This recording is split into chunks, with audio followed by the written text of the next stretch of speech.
Okay, guys, we are live. So for those listening at home, welcome to the Dungeon Musings YouTube channel. My name is Kevin Madison, and I'll be your friendly, I guess I'll be your friendly Grim and Perilous Master today.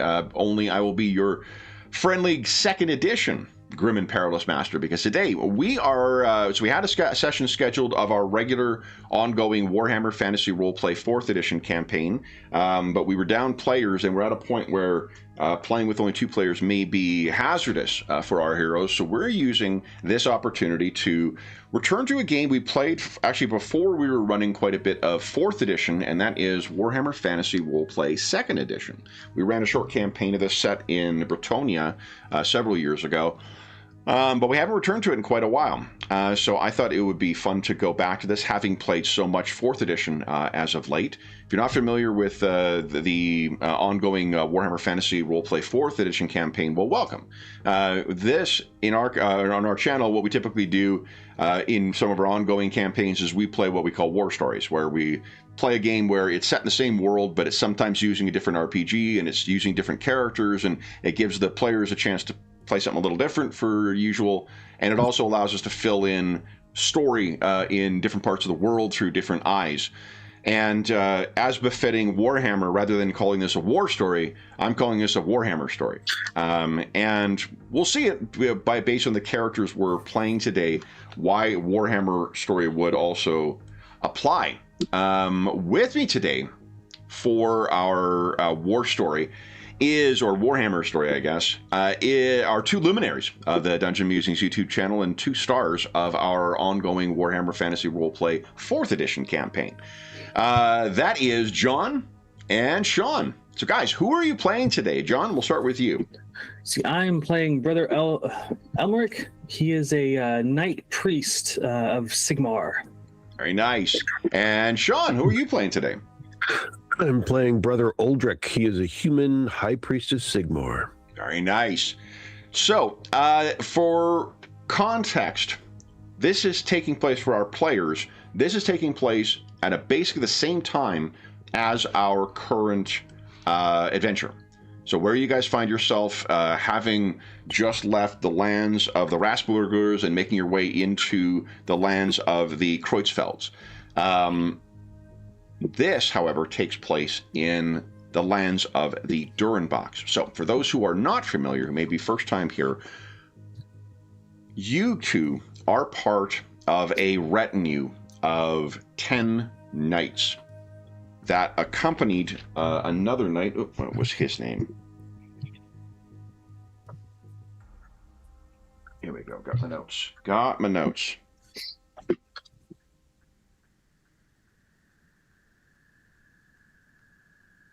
Where is it?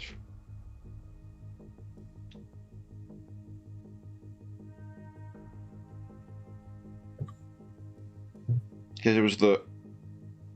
Oh, here we go. Ingvald Harka, a Sigmarite Templar, and he has 10 knights and a witch hunter named Kederic Bach. You have ridden up into the lands of 2 feuding noble families for 2 purposes. One of them is that it is said that there is the blight of mutant kind up in these lands. And the reason you know about that is because, while not directly related to it, at least that's what the investigators have shown, there was a priest of Sigmar who was murdered. The priest of Sigmar was supposed to be attending a marriage of the 2 feuding families to bring an end to that, and he was brutally murdered. Now, you've heard rumors that there was more going on with that particular priest, that he may have been involved in some unsavory activities like blackmail, but it does not change the fact that a priest of Sigmar was murdered, and there were mutants who were involved with this. And so you have ridden to these lands near the Lorelorn Forest to find justice for your dead brother. Arriving in the Durenbach lands, you found that there were really 4 communities within there. The first is a place called Boltfast that you ride through as going in. There are 2 other communities there. There is 3. I keep changing my mind here. Sorry. Grimdiggings, Oxwell, and Bad Ditch. Each of those are mines. This is a realm where it is the resources of silver mines that make these lands plentiful and make them important to the elector count of Nordland. And out of the Durenbach hold of Fireford, their keep, you guys first met with Lord Durenbach. It was Lenhart Durenbach, a broken man and a very bitter one, because one of his daughters has seemingly run off with the mutant son of one of the rival families, the Kreutzfelds. You arrived and commenced your investigation. Things were... It seemed as if you were likely to find mutants fairly easily, but it did not... These lands are quite wild. They are very difficult to navigate. And there are vast empty areas where there are not communities and there are not mines. And so, in the interest of trying to find where these things are, and expecting that no mere, kind of ragtag band of mutants would cause a threat to any Sigmarite knight, you split up. It was about 4 days after you were in the Durenbach lands when you found the body of Brother Dekmar. Brother Dekmar and his horse was seemingly trampled by some enormous and powerful beast. His hammer was found nearby, the metal shaft shattered by whatever powerful thing killed him. His plate armor seemed collapsed in, as if some massive battering ram more suited to siege warfare was used on him. With his death, Brother Harka intensified his desire to find who was responsible for this, for the murder, for the mutants that were here, but he insisted on everyone traveling in 2s. So you 2 are currently returning from Oxwell. You have been searching there, speaking to the locals, still to no avail. No sign of your missing brethren. And you know that there is a junction between where Oxwell and Grimdiggings are located. You intend to meet up with 2 of your fellows. Those 2 are Brother Volkart and Brother Gotwin.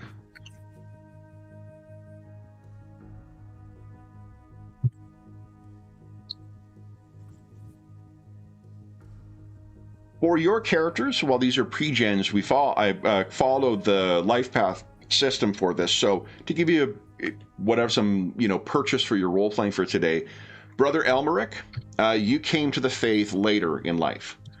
You may have been always a devotee of Sigmar, but you did not come to the priesthood until later. You were a squire. You then served as a knight. You then became an initiate of Sigmar before becoming a full-fledged priest of Sigmar. Uldric, your path began and continues in the church. You began as an initiate, you became a priest, you then became a warrior priest, and you have most recently begun your path to becoming a high priest. Among the 10 knights that are present with Brother Ingvald, you are likely the highest ranking. You are the second in command. And as such, you've been equipped with the necessary eye patch of authority for... you may be missing an eye. You're not going to have any mechanical penalties for it, but you have that if you want to play him as a grizzled vet of the church who is moving on to higher things. That would be appropriate given his path. Otherwise, personality-wise, guys, please feel free to make it whatever you want. Take your. There's no other information I have about these characters other than what you've been told thus far. Make them your own, personality-wise and whatever. So let me ask you this: riding back through this grim territory, having now spent another 2 weeks searching, it has been 2 weeks since the Brother Ingvald gave Detmar the final... Did I change his name? It was Detmar, wasn't it? Detmar? I think it was Dekbar. Maybe gaslighting you. Sorry, I just can't remember. Since he was found dead, how are the two of you feeling in these strange lands?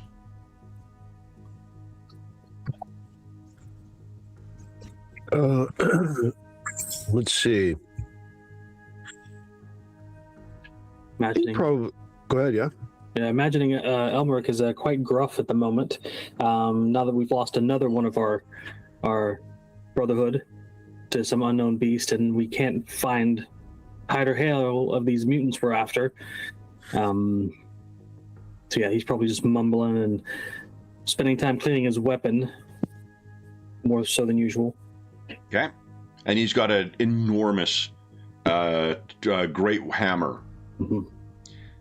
What's you, one priest that's dead, right? Is there more than one? One knight, yeah. One Templar, basically, is dead. Yeah. So you're down to 9 plus the Witch Hunter plus your expedition leader, Brother Ingvald. A lot going on. I mean, the first priest dead, possibly compromised. I mean, not that, so it's still, but it's kind of awkward. He wonders about that. And now we've got one party member down, and we don't even know what did it. Yeah, and it's definitely not. There are bears in these hills. There are boars in these woods. Whatever. There's nothing natural that could have stove in a plate, breastplate. Mm-hmm. And yet, he's dead. So it's expected that you should be... you've been riding for the better part of a day. The weather has been equally gloomy to, it sounds like, your moods. And you guys are approaching a turn.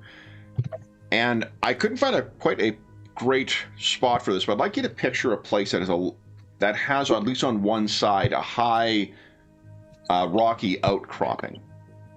A place from which you could see the road. Oh, I forgot to start the stream here. There we go. And as you guys are riding around the corner, I'm not sure which of you sees it first. It really doesn't matter because you probably both see it before either can respond. There are 2 horses on the ground. They do not seem to be lying down. They seem to be fallen. And there are stains on the ground from their blood. There are, from each of them, at least between 6 and 10 crossbow bolts that stick out of them. And the barding on them tells you that they are Sigmarite Templars who own those. There is no sign from where you can see for the riders of them. And we're just the 2 of us, right? Elmeric and Uldric. Correct. You've been traveling for most of the day in the vast wilderness between the settlements in the Durnbach lands. You come riding up to this corner, and at the base of this outcropping, you can see the 2 horses riddled with crossbow bolts. You have no question that they are not alive. Yeah, I'm going to haul back on my reins and keep the horse moving further. Okay. Yeah. Now, the pair of us have been attacked. We can't see any humanoid bodies, can we? You can see no bodies other than the horses, in fact. And is there anything? Did you say there's anything special about this location? Was this a place in the path of any kind? You should be. This should be close to or near where you'll be meeting up with brothers Volkard and Gotwin. Hmm. You guys can give us perception checks if you'd like.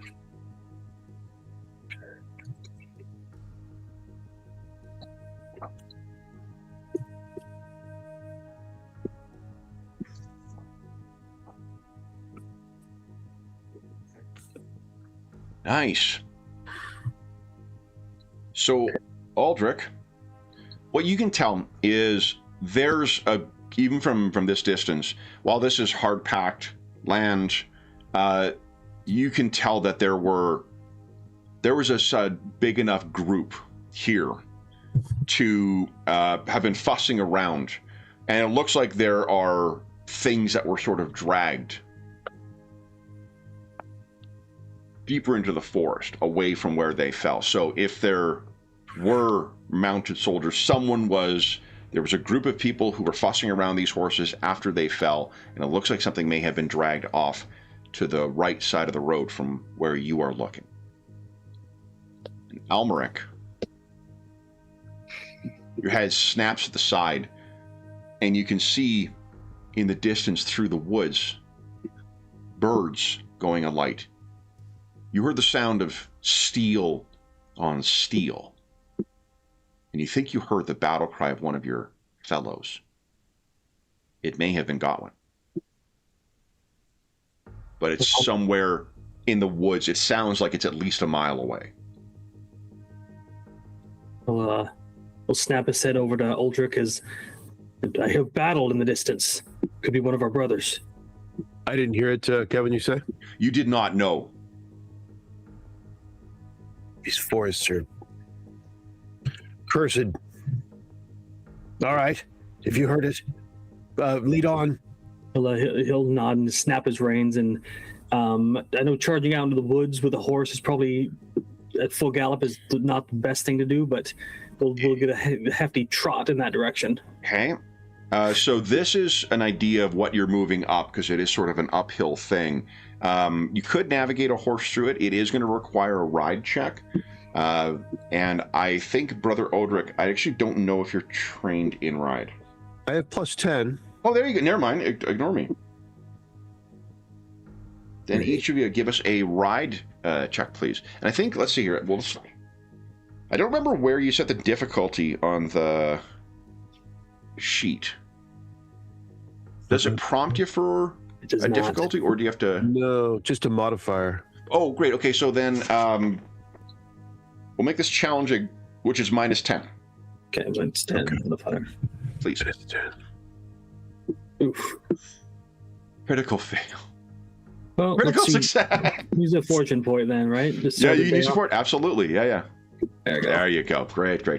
Nice. All right, so the two of you begin navigating through, and as you're getting closer into here, and this is also extremely skillful. It speaks to your training, either as a knight or as a warrior priest, that you guys are able to advance through here, through such difficult terrain.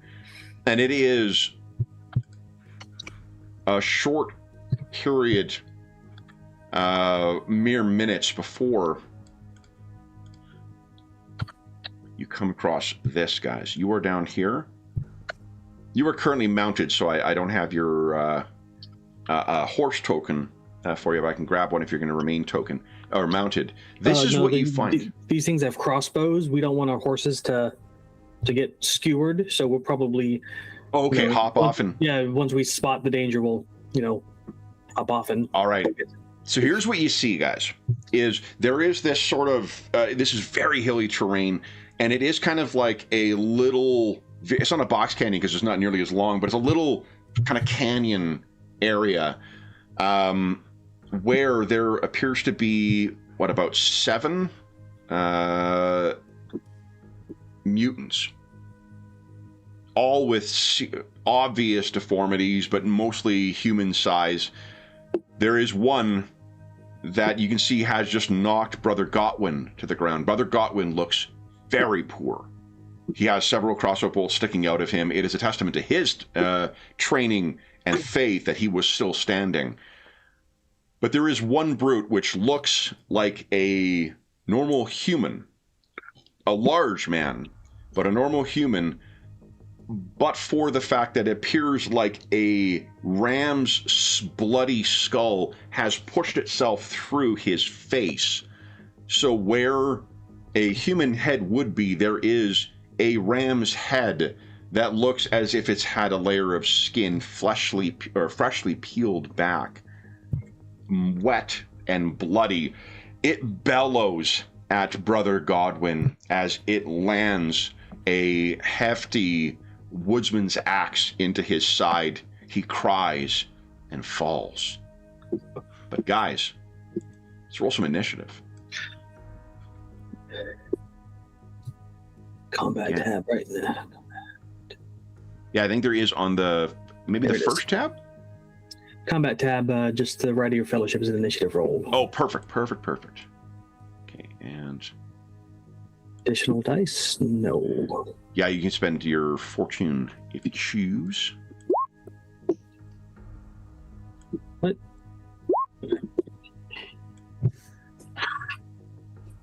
Hey. We're just in sync. 47 and 49. Brothers of the Order. There's a reason we travel together. That's right. Probably about the same age. Yeah. You're gonna get your sweet eye patch soon, Elmeric. Stop. I don't want no fancy eye patch. Those are for the high priests. I need both my eyes to see the distance my hammer delivers the blow from. Okay, so 1d10 and add it to your agility characteristic. So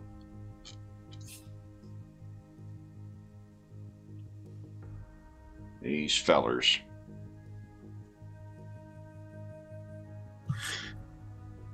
It is. Ooh. And turn. I'll move my initiative trackers way the heck out of the way here so you don't mistake them for viable targets. And all right, so your movement, guys, is how many squares you can move. Each square is 2 yards, and so on a half action where you move, you can move up to your movement, which is 4. So if you can move 4 squares. You could double move to do 8 squares. You can also run for I think it's 16. You can also charge for 8 squares, and then make an attack with a plus 10. And just outside of range. The brute. Ooh, in which case, maybe charging up with some spells beforehand, maybe. They'll hear us, though. Okay. Okay. So the first up is the mutant brute. I guess I could have just used his token, to be honest, because there's only one of him. There we go. He follows up that headsman's chop, or woodsman's chop, with a second, and you can hear a low moan, and perhaps a death rattle from Brother Godwin. What you can tell is, of these things, this guy seems to be fussing with something over here. These two are dragging along some enormous roped net. Looks like large enough to cast over, say, if you were wanting to, 2 mounted figures even.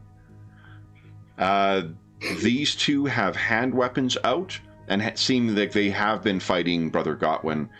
And this one seems to be dragging himself just a bit, as if he's been injured. There are 3 dead mutants in here as well. Brother Godwin got his due before he fell. Brother Elmeric, what are you doing? Are we on our horses still, or on our feet, or? I'm assuming you've dismounted from what you said. If you quickly like hopped off and kind of came running in, this is sort of what you're seeing as you're running around. And using our blessings will create noise, won't it? I believe you do need to speak. Yeah. Though they're not automatically, like they're still in the heat of battle, and the way that they're sort of hooting and chanting, they've just successfully taken down a Sigmarite. Okay, well, then he will attempt to channel and get a buff spell off before we start charging in. Of it. Go ahead and give us your channeling check. You can do that from the spell tab. Yes, channeling. Yes, all right, cool. And then he's going to initiate the blessings of speed if he can do it. Sure. Let's see. Magic. I succeeded. No extra dice. Public. Beautiful. Cool. All right. That is going to 5% agility and movement. Yep. So you can add those modifiers on the combat tab, and now you can move 5 squares with a half move. Okay, but I still need a half action to move, right? It does. Yeah. Move's always a half action. Okay, so I think that's my turn then. Okay. What do we see as your blessing of speed manifests? So he's doing his channeling as he lifts his warhammer up just a bit, and he relies more on his strength than he does in his faith. But in this moment, he feels like Sigmar is behind him. So there's a flash from the tip of his warhammer as Sigmar answers him, and he feels like he's about ready to crouch and run forward. Love it, Brother Aldrich. Brother Aldrich is going to is quickly thinking through his many spells to see what's going on. Let's see. It's funny because for the fact is the two of you guys who are playing in this one too, I was like, both of you will enjoy playing this character. We completely inversed our roles though. Normally Sean loves playing spellcasters too. He often plays spellcasters as well, so I knew that that character would appeal to both, but the big guy, tough Templar in the plate with the fuck off Warhammer, he's also pretty cool too. Yeah, I mean, he reminds me a bit of Gezreel in the other Death and Glory game. So yeah, totally. So, what are you thinking, Aldrich? I'm thinking that I will cast. I'll go with my, I guess, Armor of Righteousness. Cool. Okay. Do you want? Is that a half action spell? No, it is full action. It appears. So, do you want to channel first, or you just want to cast it? Yeah, if it's full, you can channel, I can. But it takes a half action, meaning that you're going to need another half action next round when you finish casting your spell. And I can't remember rules is written whether you can split an action over the 2 rounds, but we're going to do that today because interesting. Who cares? What's the challenge range to help you assess the risk of it? What's the casting number? 6. You're rolling 3d10, looking for 6 or higher. Do you think you need to channel, which would add +3 to the result? Yeah, not really. Go ahead and give us a casting check. We'll have some fun, Okay. Yeah. So when you go ahead and give us your roll, when it prompts you for channeling, just put no. Okay. Elmer's like, he didn't even need to concentrate when he casts his magic. His faith is strong. Indeed. Very nice. 13 +1 armor point on all locations, meaning you got 4 for 6 rounds. Okay. Speaking of armor, full plate says I have 5 AP. Is that right? Oh, is it? Yeah, that might be right. Okay. I mean, that probably is right because I think scale is 4, chain is 3, leather I think is 2. Okay. But yeah, if whatever's down there is correct. Okay. Yeah, you said 4 before that we started, and I was like, no, I'm mistaken. Okay. 5. Yeah, that's awesome. All right. Then, what does it sound like, or what do we see? I guess, Aldrich. I think he raises his weapon to the skies and looks up, and then kind of a shimmer comes down over his armor, and there's just the slightest of little twinkles on the edge of his armor. What you see, the mutants completely unaware of what you're doing. The one at the back there pulls some kind of like a large piece of wood or a large set of planks that have been kind of boarded together. There's something covering like an entrance to a cave there. These two... Did you ping? I'm sorry, I missed it. Where was this? I did not. Sorry, it's right up here. This guy just moved over one and pulled that out. These two are continuing to drag their net in that direction. These two on top begin beating down on the fallen Brother Godwin, almost taken by rage. And then this one races over and does the same thing too, begins battering at fallen Brother Godwin's head. Top of the round. Let's make a perception check for him. Oh, the brute. He seems to have heard your spells. Looks over in your direction, and I'd like each of you to give us a willpower check, please. Okay. Because that face is terrifying. Is there no skill involved, right? There is not. Not like a cool. No, I don't think there is. Let me check on this sheet. Okay. Okay, willpower. Nice. Well, I think it's at the top of each page too. I think there's like a runner where you can just click on there's little like maroon buttons. Yeah, it's actually at the top because it's its own separate thing. So whatever page you go to is always at the top. So awesome. Do you want to, Brother Aldrich? Do you wish to fortune point that? Yeah, I guess so. Let's do it. I think you can just click on the fortune point and it'll re-roll.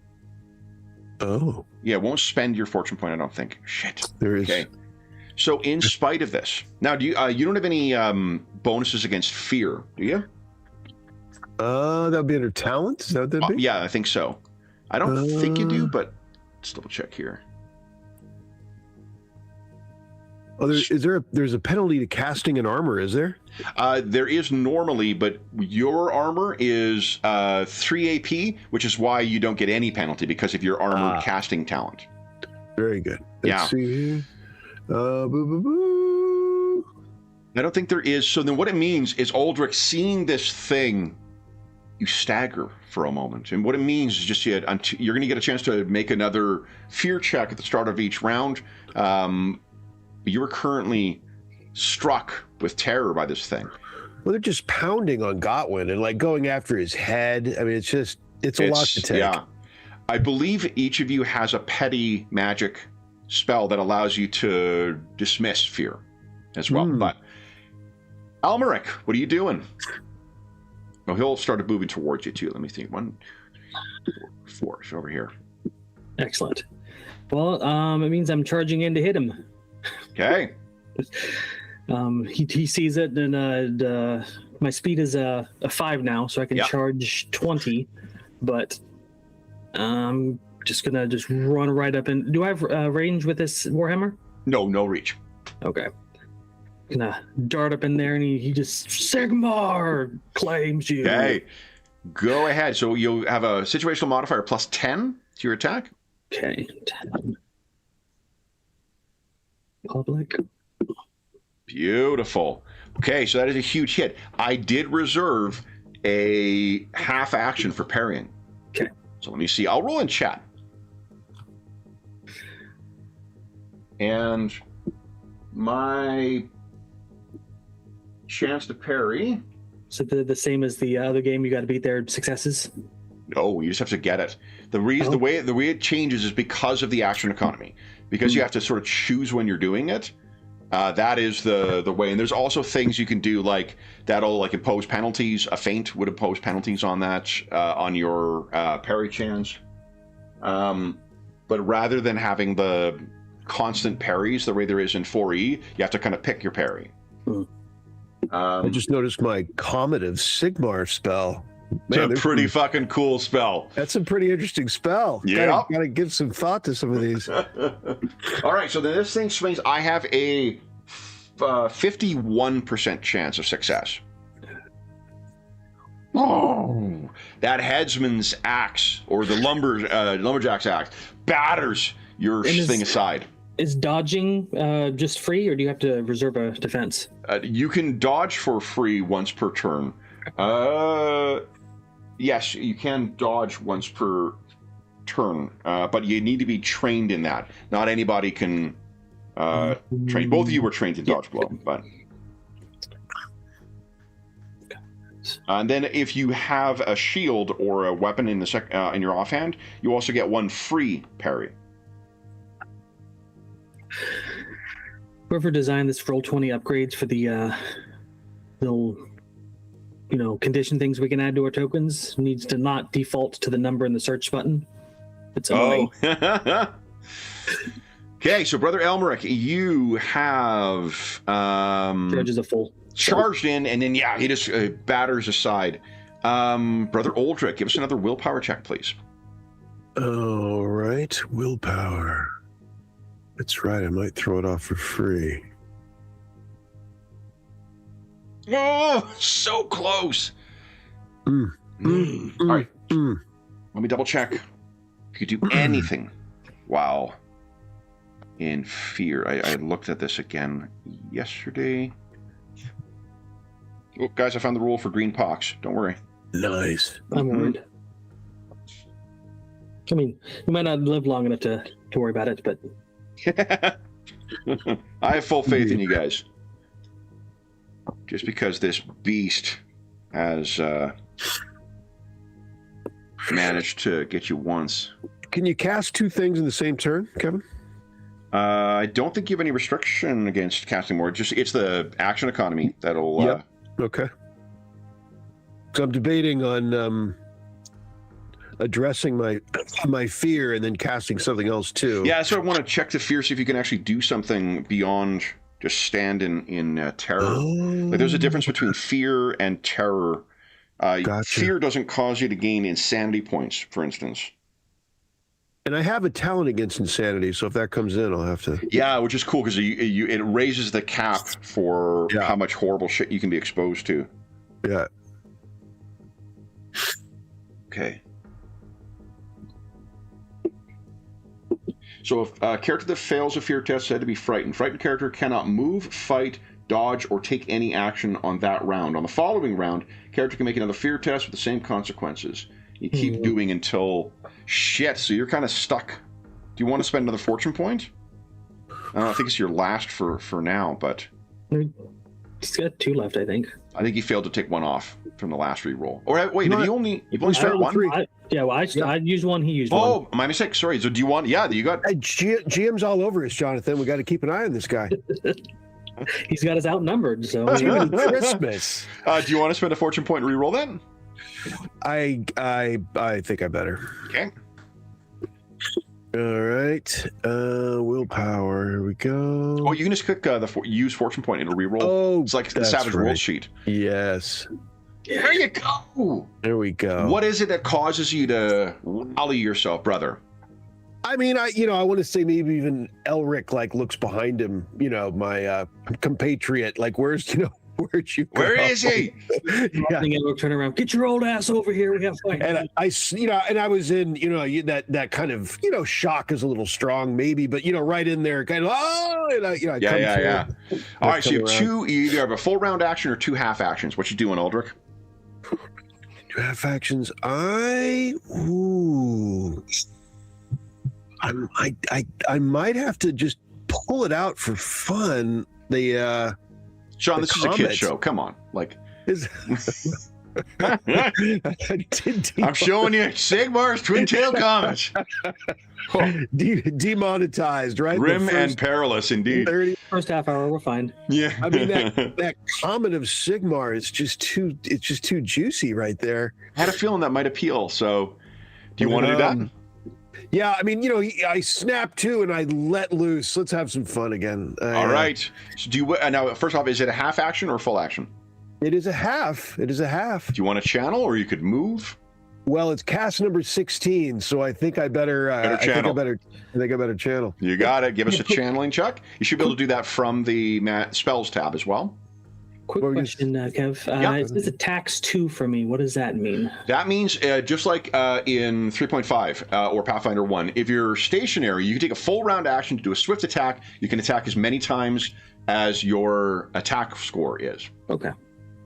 Ooh, nice. That is a success on your channel. Beautiful. Okay. So go ahead. So when you ask you if you succeeded in the channeling test, yes. Okay. What is the ingredient for that one? Is there just a symbol of Sigmar or something else? It is a golden arrowhead. Ooh. Okay. Yeah. Let's see. And how much magic? Just leave it at 3, right? Leave it at full. Yeah. There's no reason to undercast especially for one as difficult as that. Okay. Come on, man. Ooh. But again, I got an 11. Oh, I rolled poorly. Yeah, that was not a great roll. Do you want to spend fortune to re-roll that? My last one. Yeah, rules are written. You can't do that, but like, fuck it, let's live large.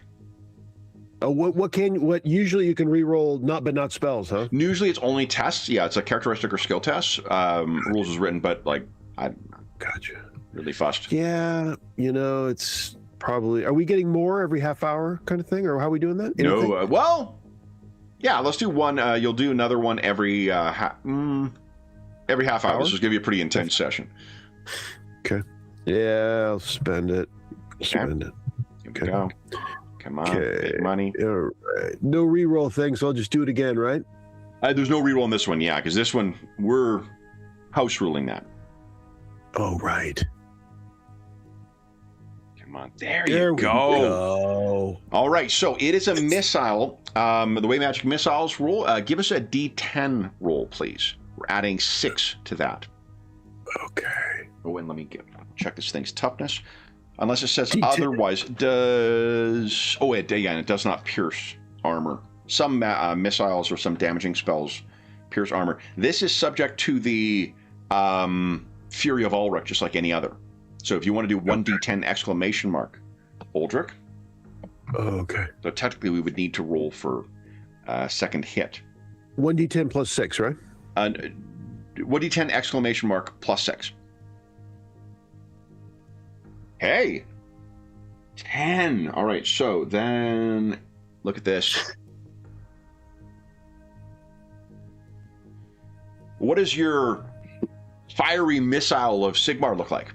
Yeah, there's nothing secret about this. You juts his weapon into the sky and then almost like he's throwing it on the end of his weapon, and it comes whipping out. It's kind of a swirling thing right over Elmeric's shoulder, and lashes into this thing.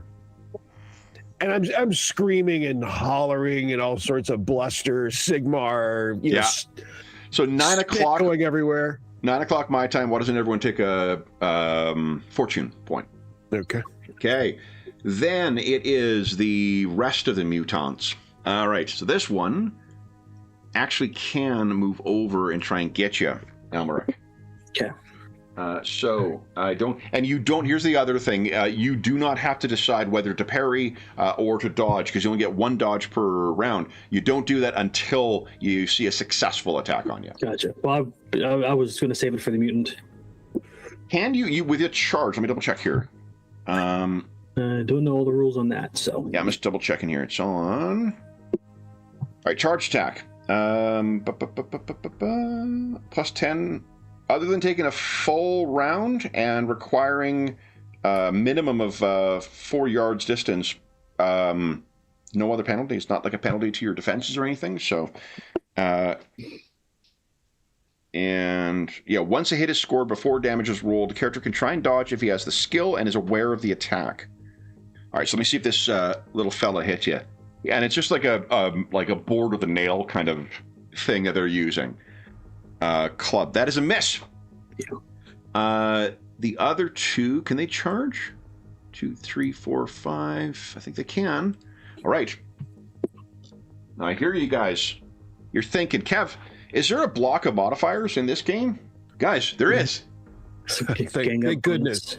Gang up bonus. So you are currently outnumbered 2 to 1. So they're going to get plus 10 on this. The modifier, the bonuses in this are more modest than they are in 4th edition. All right, so then that is also a miss. And can this one actually reach you? 1, 2, 3, 4, 5, 6, 7. Ooh, not quite. So this guy's running over. You're trying to get to you, but can't quite get to you. The others, I think, are just putting down their, like drawing weapons and things like that. All right, then the brute. Oh boy. He is going to remain stationary, but he brings that big axe back. I'll roll in chat. He has 51% chance to hit. That is a hit. He's going to attempt to dodge that blow. Go ahead. Gives your dodge blow roll. Nice. What do we see?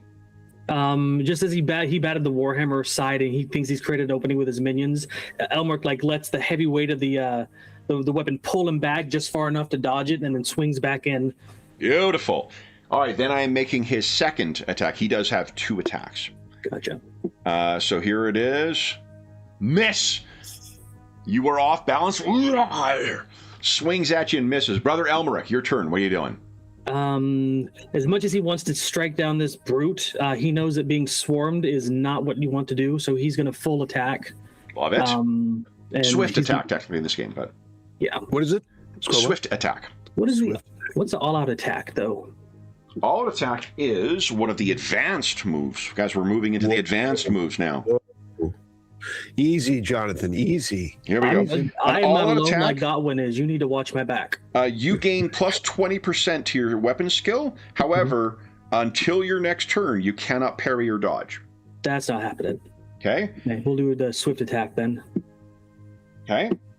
So attacking the guy. Here's something else you could consider: a guarded attack. Okay. It is only a single attack, but you make a melee attack at minus 10, but you gain plus 10 on all attempts to parry or dodge. I only get one of those. No. Okay. I'm going to try to whittle down the numbers. Okay, you got it. So attacking the guy to the north of me. The big. Oh yeah. Okay. Yeah. Try to take him down with my warhammer to his skull. He is not trained, so he has no dodge blow. If you hit, you hit. Yeah, that's 11. Okay, so what slow means is it just gives them plus 10 to parry. But impact is you roll twice. And then you take the better of the 2 damage results. That's important because Uldric, you've actually got a spell that'll grant impact to your weapon, and it'll also make it count as magical. Okay. All right, so then that is 11 points of damage. Wow. Their arm toughness is a 3, I believe. Okay, look at this. Unsatisfied. Once you are down to 3 or less wounds, you are heavily injured. When you're lightly injured, it takes you days to recover. When you are heavily injured, it is weeks to recover. Okay. So that is your first. I'm going to let Uldric clean up my mess, and I'm going to switch to hit the guy to my left. Please do. Use that warhammer to pivot myself around and go for his knees. Likewise. Oh, 15! What does it look like as you slay this one? So he is for Sigmar, and he just cracks into his arm and just shoves him 10 feet off to the side. Yeah, and as much as these things are hideous beasts and clearly capable of great violence, they have no armor. They are dressed like peasants. They are armed with impromptu weapons. It is nothing to your giant hammer. Brother Uldric, what are you doing? I am calculating if a charge, is there a charge available? Is it? No, not really. You could get into right there. I don't think it has to be a straight line. It just needs to be 2 squares, free of at least that much kind of run up. I'm doing that. Yeah, you can get up there and you could attack that injured one. I'm all over it. You got it. A charge and you just for see the bear's hand ever smirk across Elmark's face as he takes the other one down and sees Uldric running up. Nice. Yep. So there is critical rules and whatnot too, but we're going to use just minion rules for the chumps in here, just like we do in 4E. The big guy will roll some crits if you're able to down him. What button is best for a weapon strike? Oh, okay, it's on the weapons. Go to the weapon, and there'll be attack and parry listed there. Very good. I'm on it. So make sure you're using your Warhammer, not your shield. Shield. Yeah. Yep. Okay, here we go. Ooh. Swing and a miss. Now, did that include the plus? I mean, didn't really matter, but you got plus 10% for a charge as well. Oh, it did not. But did not. Okay. Do you want to fortune point that or? No, not. I think it's too mundane for. Yeah. You got it. Mutant o'clock. All right. So this one is going to move forward. The one that was injured by you, Elmeric, is going to. I think he's going to withdraw. Free strikes are a thing in this game. So I think he will spend his action withdrawing. Let's see. Here. It's nice. The combat rules are like only, maybe like 5 pages, but it means it's very easy to lose it in the rule book if you don't know precisely where it is. Yeah. All right. He's using let's see here. Disengage.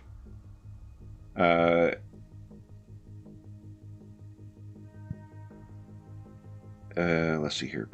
If trying to move away from one or more melee opponents without using the disengage action, you get that. Okay. So he sort of staggers back. 1, 2, 3, 4. The one facing you, Uldric, he will try and get you. That is a miss. The ones that have drawn the weapons, I guess they can charge now over Brother Godwin's fallen body. 1, 2, 3. All right. Elmeric. Yes. Ooh, that is a hit. He takes it. Okay, yeah, I don't think you've got it. It hasn't been your turn. Has it been your turn again? Yeah, it has. Okay, so yeah, you do have a dodge available then. I'm saving it for brute. Saving for the brute. Good call. Okay. Yeah, I'm not falling for those damn GM tricks. All right. Total damage is 11. And you'll be subtracting 9 from it, I guess, right? Yep. 2 wounds then. There you go. So 2 wounds. There's no soak rolls, is there? No. Okay. Okay, and then this other guy, I don't think he can get in, but he's going to start trying to maneuver. Oh, you know what he's going to do? He's going to get his crossbow out. Oh, no. Okay.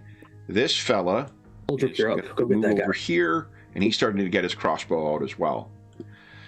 The brute, he is going to do the same thing. He brings that axe back, and this is against you, Elmeric.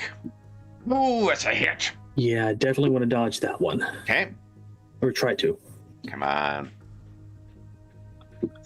He's beautiful. So when the guy hit him, he took the wound knowing it would push him far enough back away that he dodged the strike again. Amazing. Nice. This brute with that bloodied ram face bleats in frustration. Ooh, but he does hit a second time. Can't do anything about it. Hey, I mean, you could spend a fortune point to get an extra parry. Oh, yeah, I will do that. Okay. There you go. Parry or extra dodge? Extra parry. Okay, so I will attempt to parry this one. Okay. I'll snarl at him as I bring my Warhammer to bear. Let's see. Come on. Ooh, hits up against your weapon. He bellows in fury, and it is your turn yet again, Elmer. What are you doing? He dodges back, uses Warhammer back, crosses weapons with a thing, and then he's going to full-on attack again. Go right ahead. Not all-out attack, but... I got your meaning. He's swift attack. Okay. He's going for the brute this time. Okay. Go ahead and give us an attack. Who said, Sigmar's name, I will smite you. I love the symbols on it too, like the shield for your defense or for your parry, and the sword for your attack. That's kind of cool. Ooh, that's a miss though. You want to fortune that? I do, yeah. Okay. Because he... No! Critical fail. All right, well, we get to learn the critical fail rules. I don't know what they are. Right. I shouldn't have called on Sigmar's name. That was my fault. Oh, here we go. Critical hits.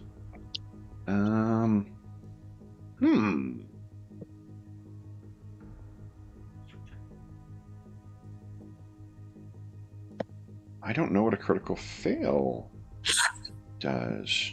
Is it nice that we don't get them? Location. You know what? Let's not have them for now. Fuck it. For either side, we won't be dealing with the. If there are rules for it, I'll look it up for if we play this again. Cool. All right, so you swing. I'll go with my second attack. Yep, go ahead. Incidentally, you can reserve an attack as a parry as well if you like. Nah. There you go. That is a big hit. And this brute, while big and tough, does not have dodge blow. So, 12 points of damage. That means, let's see here. His toughness is 3. That is 9. That'll bring him... Oh! He's just at the point of next hit will be a critical. Okay. Nice. So I imagine the narrative flow. I crossed guards with him, tried to hit him with a butt end, and that failed. And he just like dropped the weapon and hit him in the kneecap. And the brute's like halfway down. Brother Aldrich, what are you doing? Whether you prefer the crossbow or the other guy, or the guy in front of me, Eldrick. I got these guys.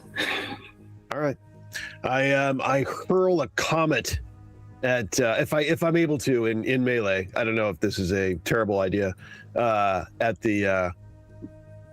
I think so. I can't remember if you can cast, if there's any penalties for casting in melee, but I don't believe so. If there is, then I mean, I'm sure someone will correct me. Yep. For today, let's just live large. Right. Okay. I mean, you know, you got a taste of that comet. I mean, come on. Yep. Do you want to channel first? Absolutely. Okay.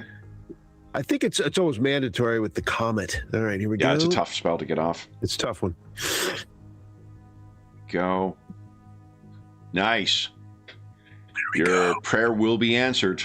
Go ahead and give us your cast whenever you... See if your faith holds. Igmar is with us.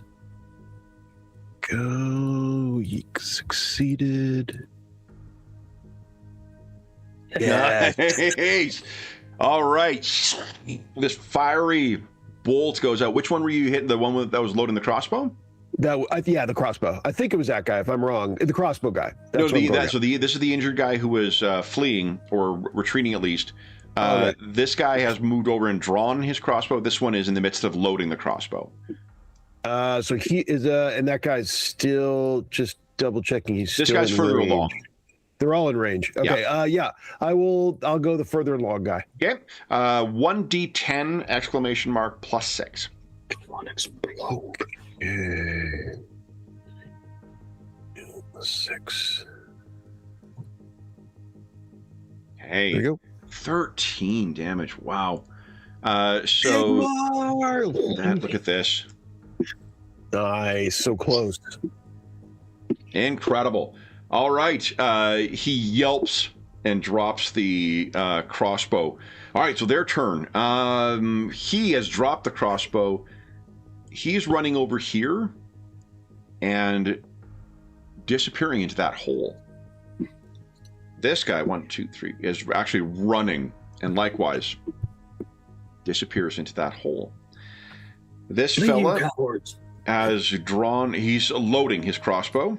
That is this guy right here. And then I have 2 regular mutants.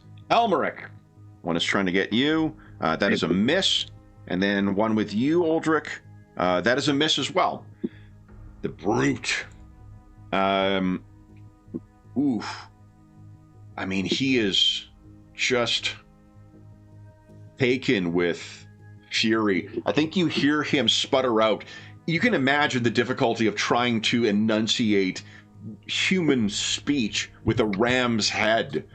But you can hear him say, Elmeric, in that broken form, the best he can, blood for the... And... potential hit. You want to dodge? Yes. Okay. Dodge blow. Nice.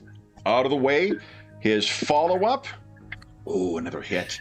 This time, I'm going to lean into it and buy an extra dodge or parry this time. Yeah, you got it. Come on.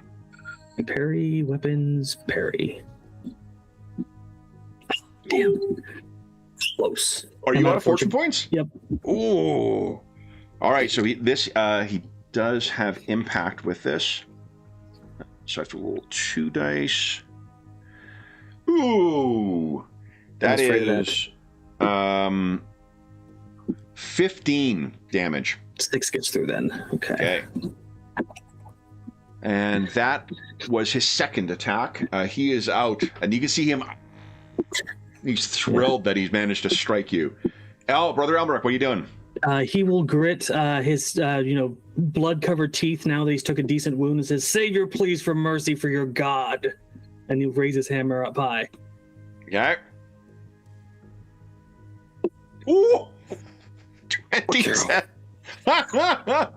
Wish. Is that a double crit? He has used up all his attacks. He does not have dodge blow. Tell us what it looks like as you annihilate this mutant brute. So he just screams that out, and he lifts the hammer up and just smashes it right in his ram's face, and it just pins him to the ground, and his head explodes. Yeah. All right. That was one of your attacks. He's gonna pivot to this next guy and just continue through with the swing. Go ahead.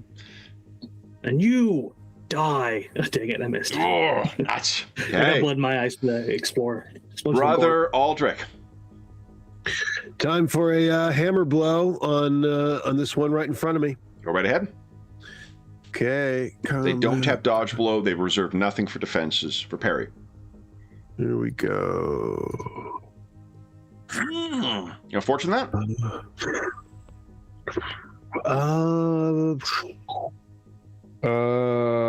Yeah, let's go. Let's do it. How many attacks do you have? Where would I go? Where would I go for that? The A stat. Right above initiative on the combat tab. The combat tab. Right above it. Oh, 2, I guess. Oh, A is 2. Yeah, so if you're doing a swift attack and you're like a full round, you can attack twice this round too. Oh. So first hit is to his head. That is 11 points of damage. He has no armor there. So that is a huge hit. And I'm going to come back the other direction. Whack! And I'm right ahead. See if I can get him one more time. Nope. Okay. All right, so this mutant is going to, the one facing you, Aldrich, is going to disengage and stagger back. You're a coward. This one has finished loading his crossbow and will take aim at, I think, Elmerick, because Aldrich is harder to hit because of the shield. So he's not a very good chance of hitting with this. It misses. Because I was out of dodges. Okay. And then the one that is facing you, Aldrich, will swing and misses yet again. Brother Elmerick, what are you doing? He looks at the one that just missed him and glances over and says, "Finish this guy off. I've got a crossbow man to kill." And I'm going to charge in. So he will get a free strike on you. You concerned about that? Nope. Well judged. He misses you again. Yeah. So I'm going to land right there between those two and then, hammer swing to this guy. You got it. So plus 10 on this attack. And 10. Come on. Are you kidding me? All my luck killing that brute. That's it for me. All right. Brother Aldrich, what are you doing? Big swing. Okay. Oh, you switch attacking then? So you attack twice? I'll attack twice on this guy then. Well, the reason being is because you can attack once and then you can also move. But if you swift attack, that means you've got all your attacks accessible. You kind of make the decision before you start making your attacks. You can't just do one attack and then if you kill the person, then move. Yeah, that's the kind of risk reward you get from. So give it to me one more time. My decision right here is to whether swift attack or regular attack. Yep. And swift attack, what you can do is that means you have all of your attacks available. If you kill this guy in one hit, though, you wouldn't be able to move. But what you could do is use your other available attack to devote that to a parry. So you'd get a free parry with your shield, and you'd have another parry on hand. I guess I'll swift attack. You got it. Go ahead. First attack. Nice. There we go. 30. Holy shit. So once again, you've nearly killed this guy, nearly broken his right arm. You can see in his mutant eyes, his resolve has broken, that he's going to flee again. But you have a second attack. Yeah, I'm going to try to... It didn't work last time, but I'm going to try to backswing this guy. Okay, come on. Oh. Okay. The backhand has always been a little weak. It is. Okay, them. All right, so this guy, once again, he's going to just move over here to withdraw. This guy is going to disengage again to here. The other guy is going to spend a half action to draw his, or pick up his club, and then he's going to try and get you, Elmeric. That is a hit. Well, looks like I'm ready to dodge. Cap, go ahead. Alrighty, dodge. Come on. I love how high his dodge is. Peace. All right. Then it is Brother Elmeric. What are you doing? I'm going to bring this guy low, but I'm only doing a single... actually, I don't want that one to get away. So I'm going to provoke from this guy as I charge the retreating guy. Oh, got it. Okay, the one is... Okay. Yeah. So he'll swing at you. Misses. It's like, get back here, you son of a dog. Okay. Yeah. What does it look like as you kill that one? So he runs, and there's this little hap leaf getting about 6 inches off the ground, and he just hammers him in the back. You can hear his spine shatter as he falls to the ground and still. Lands and pivots to turn the other direction again. Where are you running to now? Love it. Aldrich, what are you doing? What is this guy doing right here? Running from the scene, looks of things. He just got Eldrick was in the way, so he just got away from you, but not towards the scarier. I will. I think I'll try. Eldrick's scarier. He's got magic. I'll charge this guy. Okay. So you plus 10. Come back here. Go ahead. One attack plus 10. All right. Oh, so close. So close. Okay. His turn screams and kind of like is clawing along the wall through that bush even. This guy will move up to engage. I hit, but you get a free parry with your shield. Nice. So use your shield to parry because it gives it has plus 10.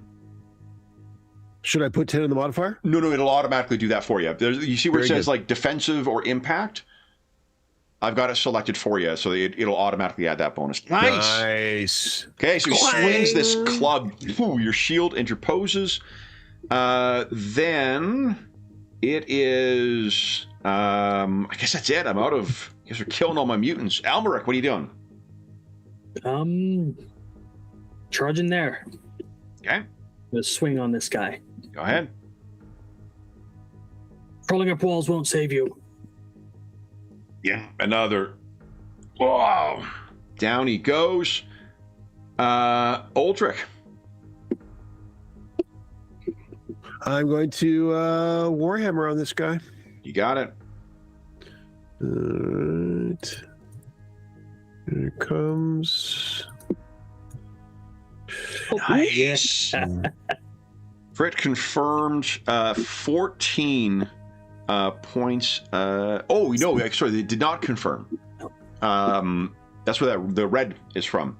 Gotcha. So Ulfric's Fury, I think we talked about this before we went live, but if you roll a max on your damage dice, you roll the attack again, and if it's successful again, the dice explodes, and then it just keeps exploding. You don't have to keep rolling the attacks. Nice. But 14 points of damage is still a fucking lot of damage. What does it look like as you kill this guy? I just put this guy's side of his neck, and his head goes like level with his shoulder, and and down he goes. All right. It appears, apart from the hooting you can hear from that cave, it does sound like it goes further down than what you expect, at least based on just the size of the entrance. But you hear Brother Godwin moan. Yeah, when my turn was going to come around, I was going to let Uldric finish that guy off, but he did very efficiently. I get over here and try to prayer of healing him as quickly as I can. He is beyond hope. He's suffering from mechanically, he's suffering from a critical wound that he's bleeding out from. And I will attempt to heal myself and But before, mutter a prayer. Brother Godwin looks up at you, Aldrich. Remember, you are the second ranking Church of Priest of Sigmar on this expedition. He looks up and sputters out through a shattered face.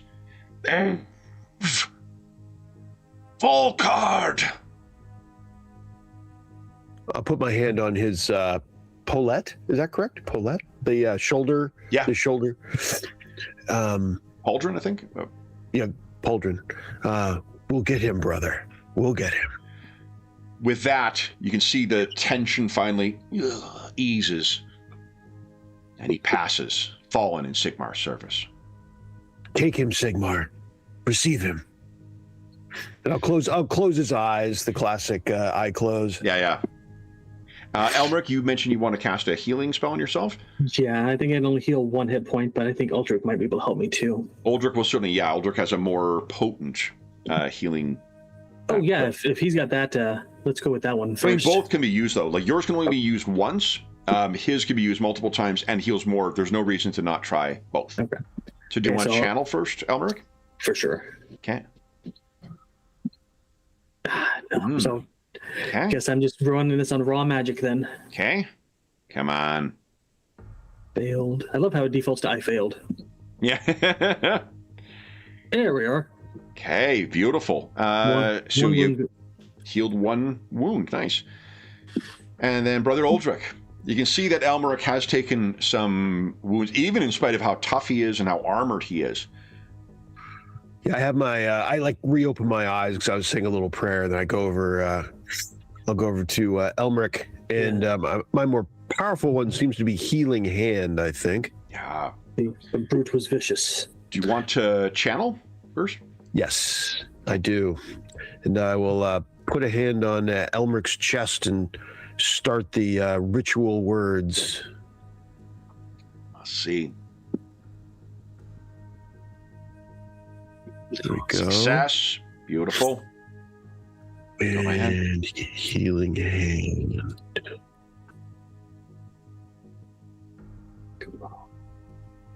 Nice. That is a roll. Give us a 1d10 roll, please. Oops. Oh, sorry. Yeah, that's okay. 10. So all your wounds are healed. He takes a deep breath, like, oh, bless you, Uldric. That hurt more than I thought. The adrenaline wore off. It was Sigmar, but I appreciate it. You guys get 1 fortune point for it being 9:30, 1 fortune point for seeing Brother Godwin off. And then we'll see what's down that hole after our mid-session break, because we're already at the fucking mid-session break. That was a fairly quick fight. Yeah. So for those listening at home, we'll be back in about 5 minutes.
All right, I'm unmuted.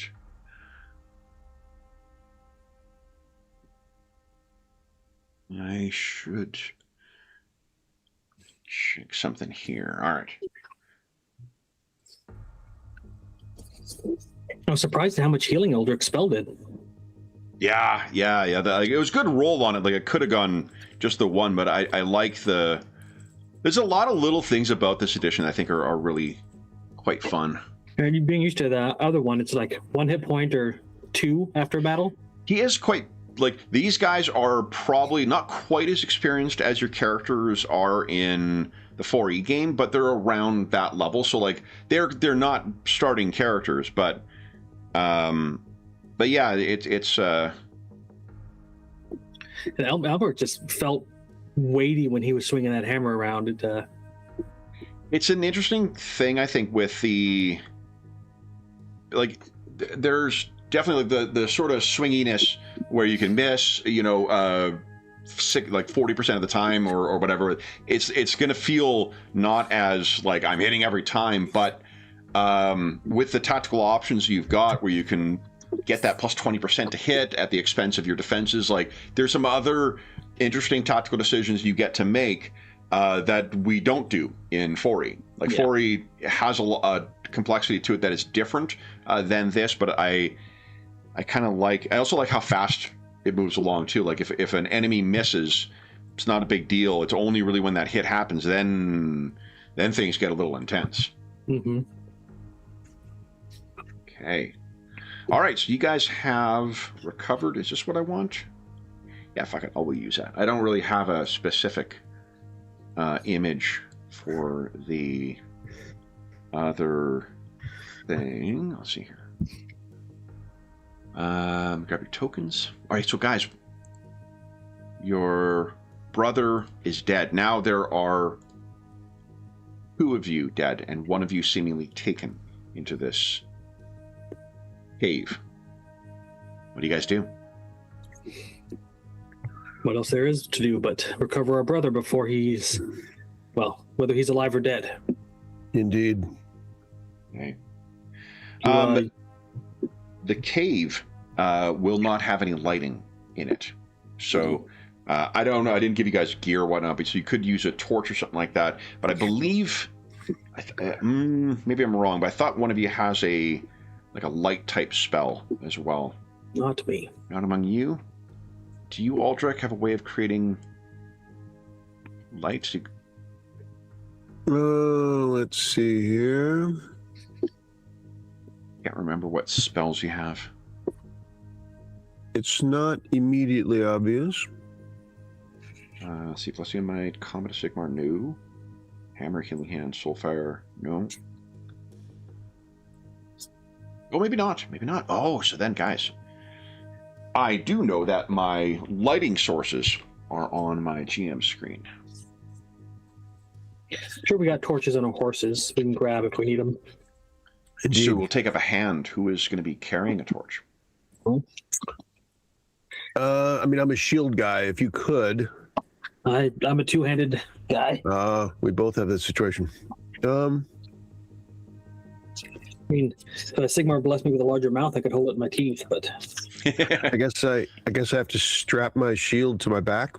Well, why don't you just you keep your shield out and give your torch in your main hand? Okay. And then drop the torch and or I don't know, something along these lines. That's true. I guess. Well, I mean, do you need your hands to do your channeling? Both. I guess. What do I need? I don't know. I don't really know. What do you know? What I need, Kevin? How many hands? You can channel with your shield and weapon in hand. So if you want to carry a torch and have a shield in your offhand, that's fine. Yeah, I'll go torch and shield. Torch and shield. No. Yeah. Okay, so I'll need to add. I mean, there are clubs laying around I could probably grab and use when needed, but I'd rather swing my 2-handed weapon. Yeah. Okay, let me give some light for you here. It's just a free action to drop something, right? Free action to drop, yeah. There's no reason we both shouldn't carry torches. I can just drop mine if I need to use my hammer. Okay. Because I'm sure I can carry it in one hand. Okay.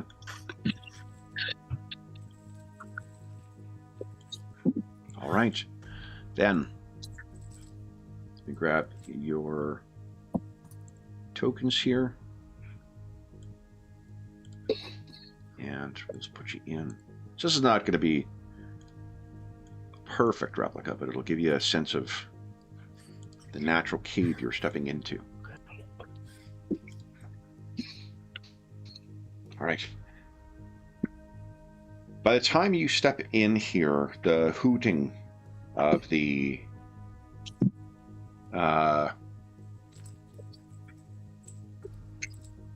beastmen has, or the mutants rather, has faded to being near the end of this corridor, this passage. The passage is much longer than you would expect as well, extending about roughly in the same direction, roughly about 30 or 40 yards down. Your footsteps from your armored boots are echoing as they go down. And when you reach about 30 yards down, you see there, it seems to continue off, and it's not a straight shot down here, it kind of goes off in other directions. But you can see to your left, which of you is ahead? It's probably a little too cramped to have both of you walking side by side. Who is ahead and who is behind? That's a good question. Strategically, if they've got crossbow bolts, the one with the shield should be, but I'm going to need room to swing my hammer. I think Elmeric's going to lead into his knight thing and just lead the way, just out of pure confidence. Okay. Sounds good. Yeah, I'm the one with the ranged weapon, so, or spell rather. He'll be snow, whatever. Yeah. So then, Brother Elmeric, you were the first one to notice this. Apologies if you can hear noise outside. My snow removal guys are here again. It's been snowing for 3 fucking days straight. It's bonker. Anna Banana could not be happier. There is so much shit to hide balls in outside. What's the temperature there right now, Kev? Today, minus 13 Celsius. Ooh. It's cooler today. Not terribly. It's been like minus 35 over the winter, so this is really not that bad. This is actually, we're going to, with all the snow and with the temperature being what it is, we get to use Anna's suspender booties and her coat today, so it's going to be awesome. Nice. Yeah, it's upside. Like we don't have a game this afternoon now, so I'll Anna Banana and I are going to go and tromp around the snow for a couple hours. You're going to have fun. I got to do my taxes. Not fair. Chloe's heading to an adoption event shortly. Oh, that's so good. What an adorable dog, too. Yeah. Well, I she's hope she's ready to go. Hopefully. I hope she finds her forever home. Yep. All right, so 2 things you find when you reach the end, one of which perhaps does not surprise you, one of which might. First thing that catches your eye, Brother Elmeric, is the glint of a fallen symbol of Sigmar, the twin-tailed comet. There's a medallion on the ground, no doubt what belonged to Brother Volkart. Chain on it, heavy chain, is broken. But what it's laying next to is the thing that surprises you, because there is a ladder, a wooden ladder, that seems to lead up into the darkness. You're leading up?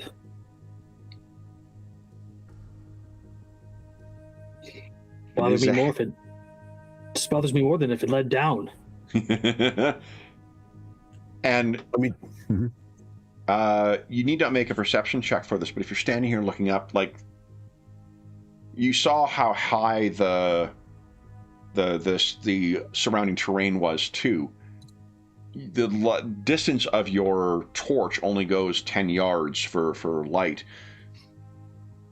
But if you make any sound whatsoever, you can hear, like, it definitely is going up for seemingly a longer distance.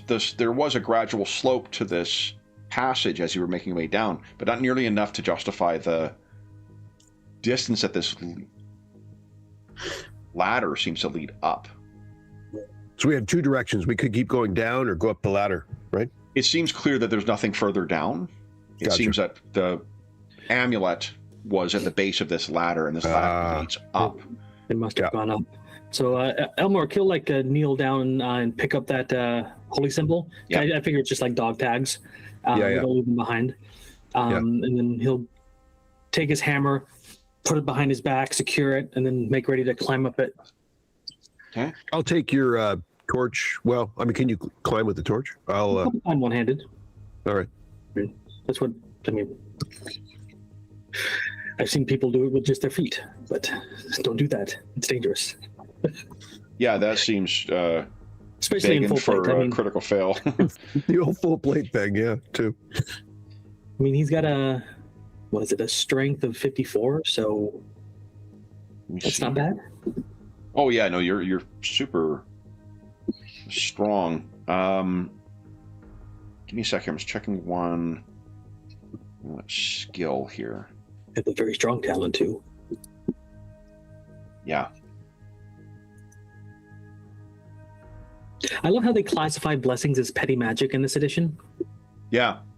Because in the one where I'm playing Talthair, blessings aren't called that, but you got your petty magic, which is the arcane stuff.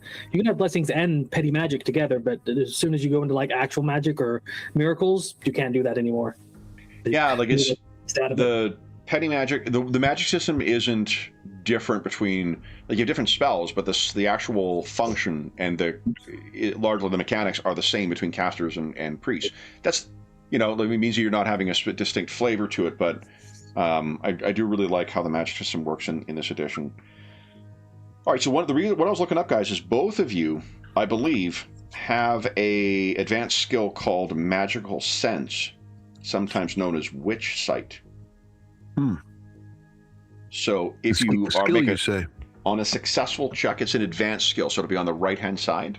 Oh, okay. Under the Skills tab. Magical Sense, gotcha. Yes.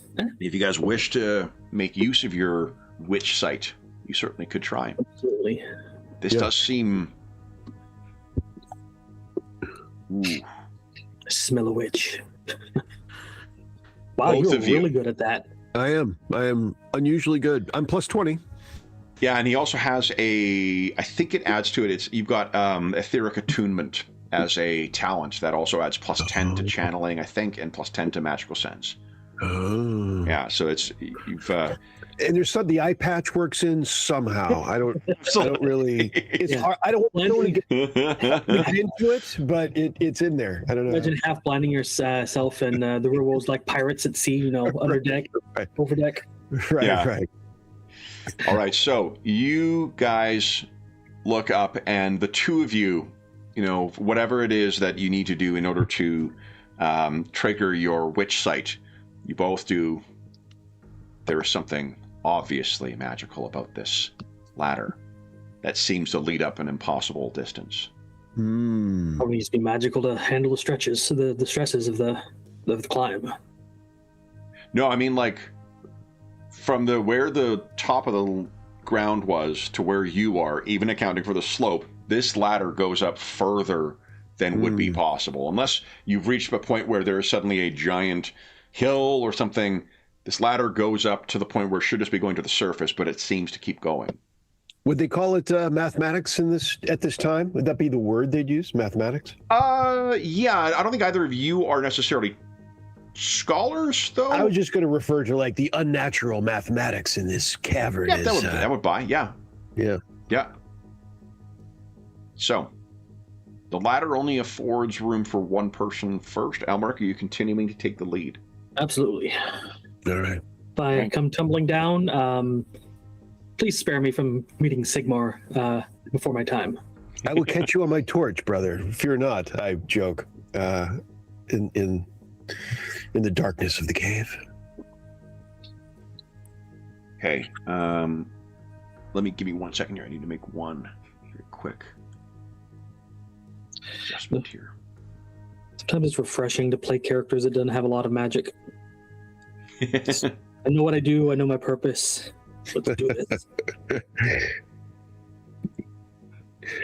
Yeah, I mean, it's a classic cycle where like 3 days ago it seems like a good idea. Then right when I'm looking at a character sheet for the very first time at the beginning of a session, I'm like, oh my god, what have I done? Is I like scanning down a page of spells. But yeah, I intended to get on at least 10 minutes early so I could look at the character sheet, but it's good. It's good. My body was like, no, you're dragging till the very last minute to get up here.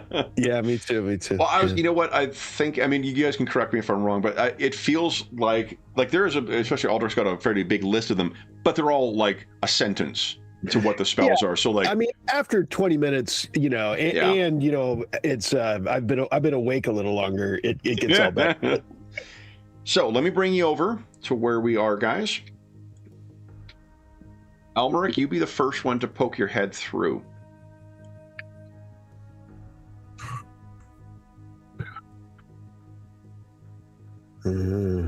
When you reach the top of the ladder, and for the folks at home, let me adjust. We're in a cellar. This thing here. There we go. A magic cellar of a witch. A witch!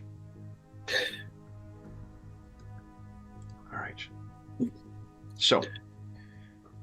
It's like a trapdoor we emerged into, or is it just you push up? Yeah, it opens into a trap door, and what you find, there is a softly burning torch in one corner. This room is full of lumber, rolled up carpets, and junk. It smells dusty and dirty. He's looking around with deep suspicion, wondering if they came this way, why did they not throw things on top of the door to stop us from following them? This is a trap. I will call back up. Well, fortunately, mutants are not the smartest individuals in the realm.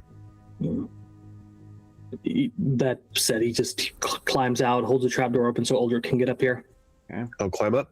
I will, I'll toss my torch up and then climb up after it. Okay. You can see there is, where this map uses the universal sign or symbol for doors. Well, I think I'm gonna put my torch out, save whatever is left of it for later, and get my two-handed hammer out and move to that door. There's no light source in here, right, Kevin? There is. Yeah, there is a softly burning wall-mounted thing. I will put my torch out then. Okay. I'm gonna listen at that door, just because every sense is telling him this is a trap. Yeah. So if you move over as well, you're putting out your thing. I'm assuming you guys do not close the trap door yourself. No.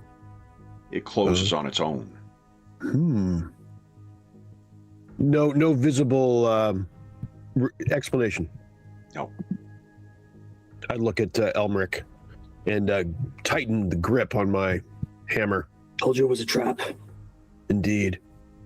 I'll try. You know what? I'll reach down and I'll see if it opens again, just for curiosity. Take a little. See if it's locked or anything. The trap door.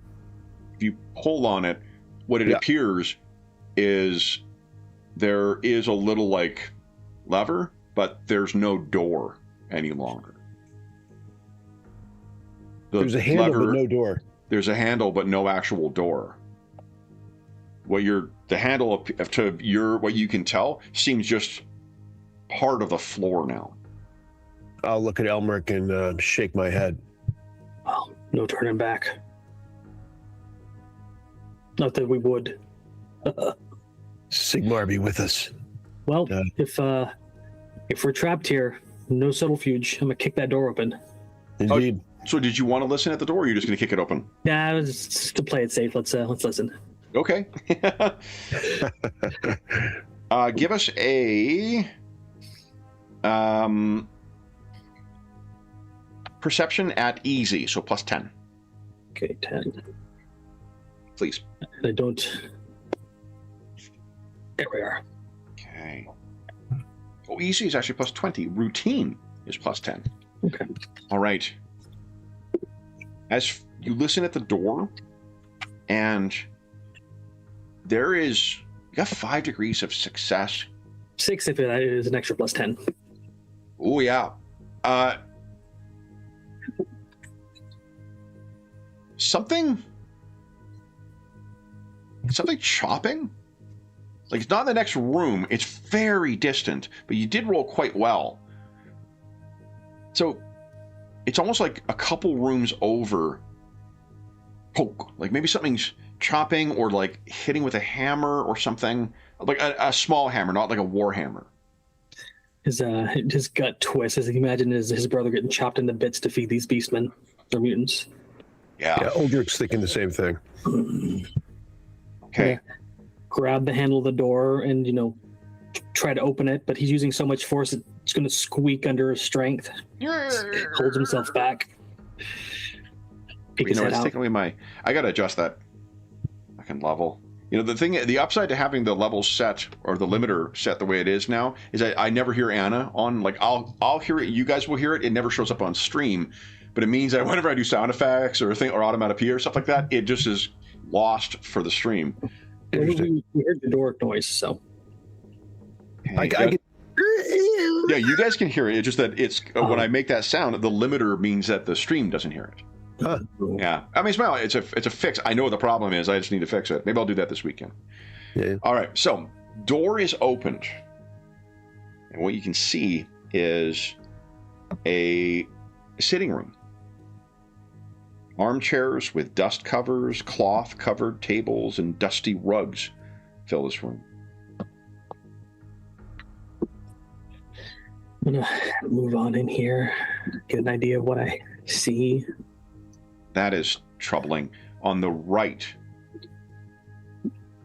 to your right at least, along here, there is a painting hanging on the wall that shows a distressing scene of a foully mutated chaos beast man standing over the bloodied bodies of 2 slain Sigmarite warriors on a hill. I instinctively turn my eyes away from it. Okay, let me show you what the beastman looks like. No, I don't want to make a corruption test.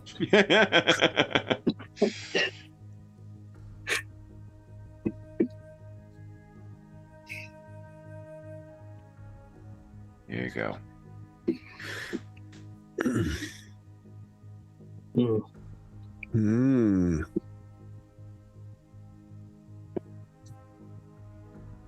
What do you do? On the left, that is a window that seems to be shuttered. And on the right, there's another door. Whisper to Uldric was like, horrible painting, avert your eyes. And I'm going to move to the window and kind of like see if I can peek out through a gap in it. See what's out there. Uldric, what are you doing as Elmeric moves in? I will step in and try to be disciplined to heed my brother's advice. Okay. So, Elmeric, as you guys move in, you can hear something from the direction of the painting. A horrible gurgling. It's afraid of that. And you think you can hear the sound of a snort. Do you do anything? Elmeric, if you get to the window and look through the slats, if you ignore the sound, they are so closely sealed to each other. Either they've swollen and taken up the gaps by wet boards, or they were so finely planed that they set flush with one another. Cannot see out of here. Every bit of this is telling me this is not a real place, or it's really bad. I think we're in hell. I'm going to try to pin the door open. I'm going to see if I can find something to keep this door from auto closing. Put you could put maybe one of the rugs in there or some of the lumber in there. Elmeric looks at Uldric and the trapdoor's gone. Why would we go back in there? Just tactical. this is a pretty small room. Okay. And you've heard that sound from the direction of the painting. Yeah, I'm gonna stay as far away from that painting as I can and circle the room. Okay, would you give us, Elmeric and Aldrich? Elmeric, give us an agility check.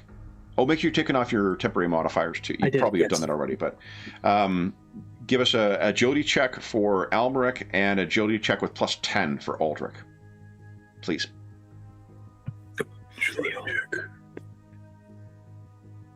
Agility.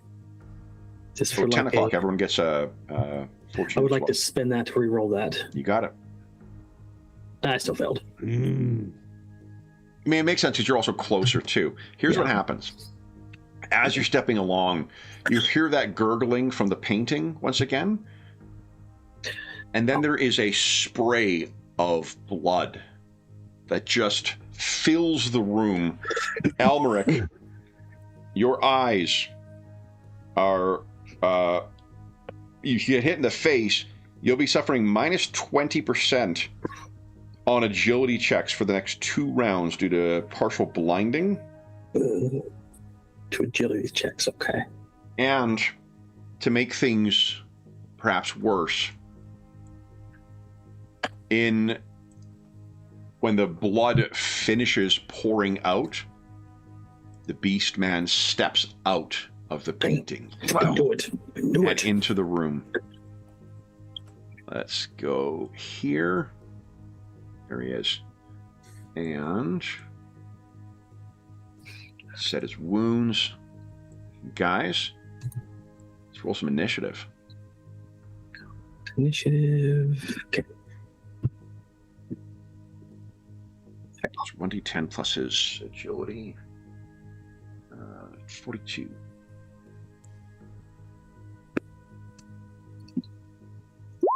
Is that initiatives based on agility? That's agility and then plus 1d10. Okay, so minus 20 for me. Oh, no, you only have the penalty to agility checks, though. Oh, not initiative checks. Yeah, you're not reducing your score. Oh! No, John, you're right. No. It is minus 20 to your agility, so it would impact your Yeah, I figured. Why not? Why put a trap in there if it wouldn't? So change me to 31 then. Okay. Oof. All right. Sorry, I answered the Beastman's thing. I may have kicked you out of the initiative. Were you changing your to 31? I can't do anything in the turn order to change it. Oh, it's weird. I can move my token, but I can't. There we go. Oh, maybe because it's automated that you're not... Okay. All right, Brother Aldrich, you see this foul creature of chaos stagger out. Its massive hatchet still bloodied from those fallen figures in the... He's got a... Let me see here. He's got a talent that I don't know what it does. What do you plan on doing? You got your first action. I am... Let's see if there's any point in... I think I'm going to just attack. Okay. Step forward. Yep. Swing my hammer. Go right ahead. Try to reintroduce him, hopefully, to Sigmar. Let's see. Oh, look, there's a symbol for rolling initiative, too. That's cool. Hey, success! Now, this thing does have dodge blow, so it can... I'll soak it up for Elmeric. Let's see. So its agility is 35, yeah, it doesn't have any bonus with it, so let's see. No, his hit. So that is 11 points of damage. It's going to get a turn anyway, so it's going to get its reaction back. So let's see. That is minus. So 11 minus 6. There we go. You hit this thing right across the head. It takes the hit. And then it is going to try and get you, Aldrich. So you do get a free parry from your shield. So it swings. Yeah, only 40% chance. Misses with its first attack. Okay. It's a second. Hits with its second. You want to parry? I do. Go ahead. Swing that shield up and there it is. You want to fortune that? Yes, I do. Yeah. Don't lose the other eye, Aldrich. Shit. No. But nice. Oh no. Okay, then that is I'll roll 4, 8. That is 8 points of damage. Which I think your toughness is what, a 3 or toughest bonus? Is it a 4 or 5? My toughness bonus is a 4. Okay. And then your armor is a 3, I think, right? Yep. So okay, 7. so 1 wound then. Okay. 1 wound. Wounds on the combat tab, I assume? Your token. Actually, you can just add the red bar. Oh, okay. Okay. And it'll track back to the combat bar. Okay. Then that is it for the Beastman. Elmeric, what are you doing? He's sputtering and he's trying to get his blood out of his eyes, and he just manages to get enough to see this thing. So he stumbles forward, half blinded, and just swings at the lowest part of it that he can in order to, So I mentioned, guys, there's the block of modifiers in this. You guys outnumber it 2 to 1. You got plus 10 to hit. Nice. Luckily, this isn't agility based, so plus yeah, it is not. It's weapon skill. And die, devil painting. Nice hit. Good Not stuff. a lot of damage, though. I will. Yeah, geez. I'm gonna have to dodge blow for that. So, 35% chance. Oh, he narrowly ducks out of the way. I misjudged it because of the blood in my eyes. Gosh. All right. Only one more round of blinding. Brother Aldrich, top of the round. What are you doing? I'm just going to take another swing. We've got us surrounded. Now, do you wish to do a swift attack where you're making 2 attacks, or do you want to do 1 or a spell? Yes. Swift attack. Swift attack, you got it. So first attack, right. I've used my dodge blow. Oh, now fortune that.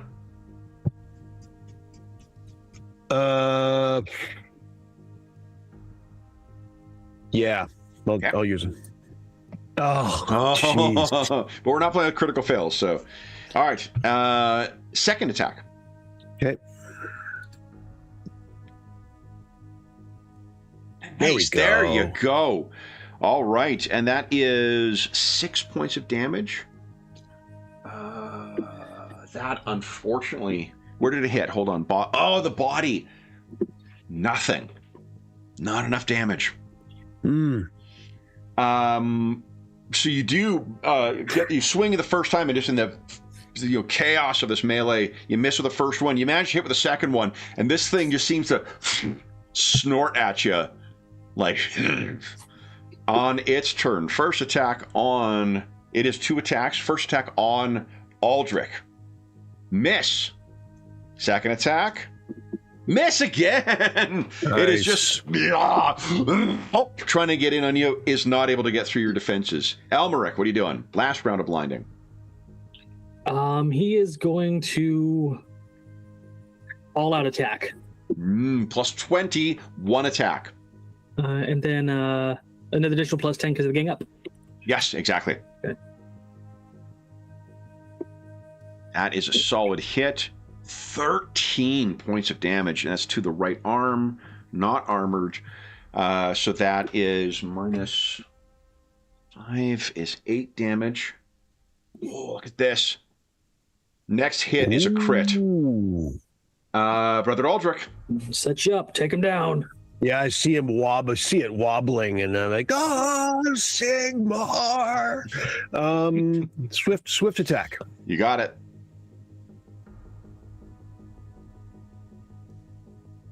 Come on, big money. There. Ulrich's Fury. Beautiful. And right in the head again. Nice. So yeah, 23 damage. I mean, how does he die? Just right between the eyes, big hammer, just it kind of cracks in. and just blood. Yep. So, as it hits the ground, its head shattered. It manages to raise its broken head. It is obviously dead, and yet it raises broken head. Its beast-like mouth opens, or goat-like mouth opens, and gray smoke begins issuing out, along with a slow, mournful howl. It slowly dissolves, and the temperature drops sharply. The room is quite cold. It does not return to the painting, however. What do you guys do? Yeah. I'd like poke at the painting with the head of my Warhammer. There is just the two fallen figures. Now that you're closer to this too, and your eyes are free of that blood, it appears to be Brother Gottman and Brother Volkart.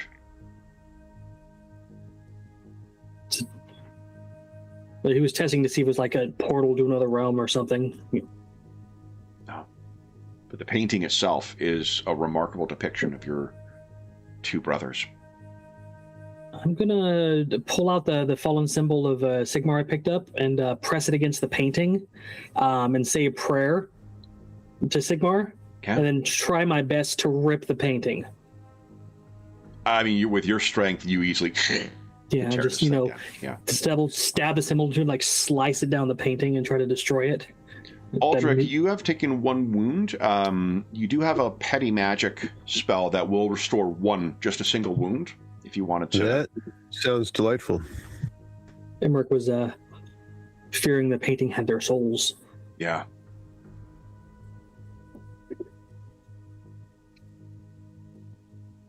Yeah, easily. Nice. Oh yeah. What do we see as you focus your even in this foul realm, like my from above, just a little bit of like sparkly brightness comes down and kind of covers me like dust. Yeah. There is a single door leading out of here. Ready. A chopping sound. Must be like a room or two over, Elmeric. It's getting closer. I'm gonna listen at the door again to see if there's I can hear it on anything on the other side. Give us a perception check, please. Perception. And routine plus 10. 10. Oof. I am assuming, unless you're going to spend a fortune, no. I imagine your heartbeat is just fucking pounding right now. And Yeah. He shrugs his shoulders and opens the door. Okay. Knock, knock, let me in. So what you see in 3, 2, 1. There we go. There's a corridor that leads down.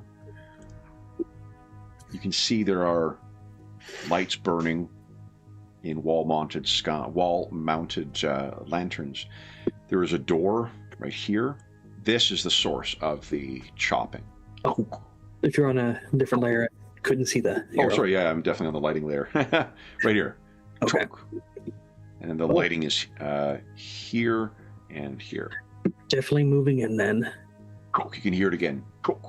He's actually taking steps to be quiet as much as he can. Okay. Stealthy, I think it's a basic skill, isn't it? Silent move? Silent move, yeah. I'm not very good at it. No. We'll attempt it. Give us a silent move. I'm not applying any penalty from your armor, but I'm pretty sure you do suffer one. Let me see here. Okay. Any talents, Elmeric? Unlikely, but no. I failed anyway. I had a 23% chance. Yeah, minus. Oh. So I didn't apply this to your character sheets. You suffer minus 10 to your agility characteristic while wearing armor. So if you could maybe apply that, because that would actually affect your dodge blow. Oh, yeah. Yeah, both of you would suffer that. Agility. Oh, it also... Oh, no, your strength is high enough. Yeah, so -10. That's interesting. I missed that. But that's the only penalty you get for move silence. Okay. -10 to agility, so for everything, right? Just put it in for everything. Yeah, just flat to the score, and it'll prorate forward on the sheet whenever. Primary temp. Yeah. You know what? I'll bet you. Is it under the combat tab? Because that's where you got your. I may have just forgotten to put that under the information for the armor. Don't see. I don't think so. No. Okay. So I didn't miss it. It's just I missed the rule for it. Okay. Cool. So Almeric, you're making sound, and you can almost. You're wearing like as heavy plate mail as what you can. Every step is a loud shifting of this mighty armor that you're wearing. And every step you take closer, you can hear again the shock. Shock. Imagine he's matches steps to the chopping to hide it, but he's doing a poor job. He's off kilter. It's very obvious. What's going through Almeric's mind right now? He's just envisioning his compatriot being chopped up into bits, and he's the sweat starting to trickle down from his head, and his grip on his hammer's tightening. Yeah. And his jaws clenching as he's looking back at Uldric. Stand firm, brother. I'll stand firm over their corpse. Indeed. And then he's going to move to the other side of the door just to get an eye on that corridor, and then signal Uldric over. Okay. Point at you, point at the door, motion a kicking sound, and then he points at himself, and I'm going to burst through that door and kill whatever's in there. All right. So, you are gonna kick the door down? I'm gonna step here, get myself ready for a charging attack, and just pummel straight at the door and try to knock it down. All right. So, don't want to do that. Like, no warning. Anything in there needs to die. All right. So then, let me reveal what you see in there. In 3, 2, 1. So, what you see, 2 obvious dead individuals are standing at that cutting board. One of them is seemingly hacking away at something on the wooden table, the butcher's block that is there. The other one seems to be preparing things along, but what you see, Almeric and Uldric, when you look in, there is a large, amorphous, writhing mass of meat on the table that she is chopping, and protruding from the surface of the meat, looking like facial features underneath, stretched on vinyl, are silently screaming faces. I'd like you each to give us hands and fingers within the column of meat seem to be to get free. Okay, corruption test. Would you each give us a willpower check, please? Check those talents too, just in case, Elmeric. Yeah, I don't think I have anything for that. Nope. Willpower. Click. Yeah, I don't think I have anything either.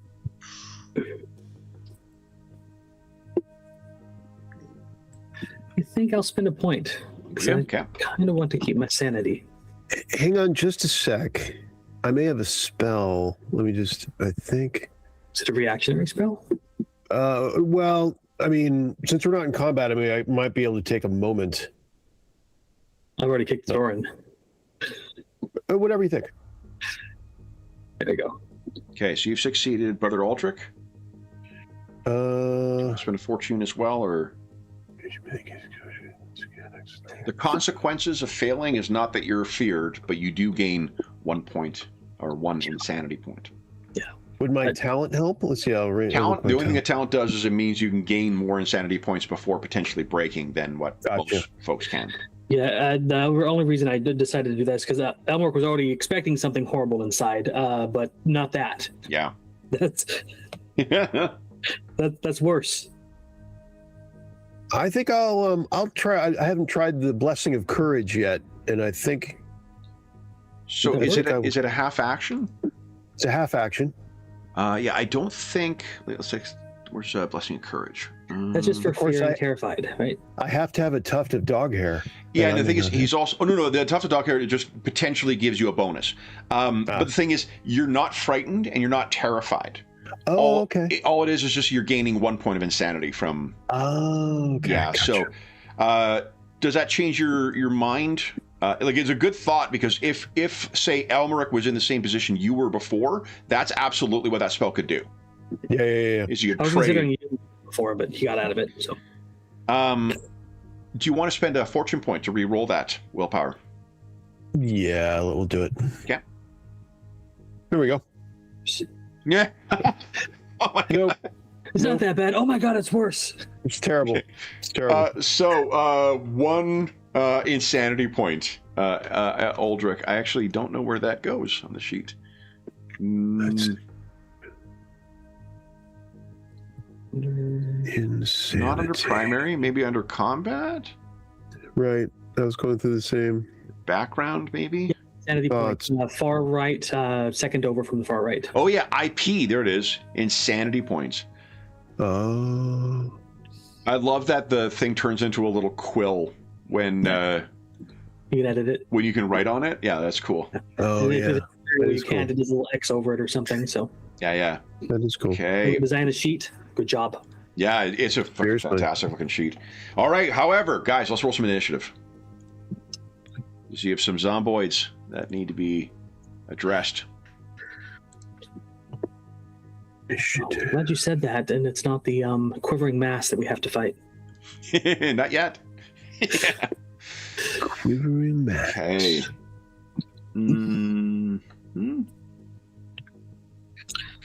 Kevin's taking notes. Animate quivering mass to attack them. That's a good idea. Thank you, John. Yep. All right. However, these things are so low. There we go. All right, Brother Aldrich, you're up first. And if you want to delay in the initiative order, I'm fine with you doing that. I'll delay. Okay.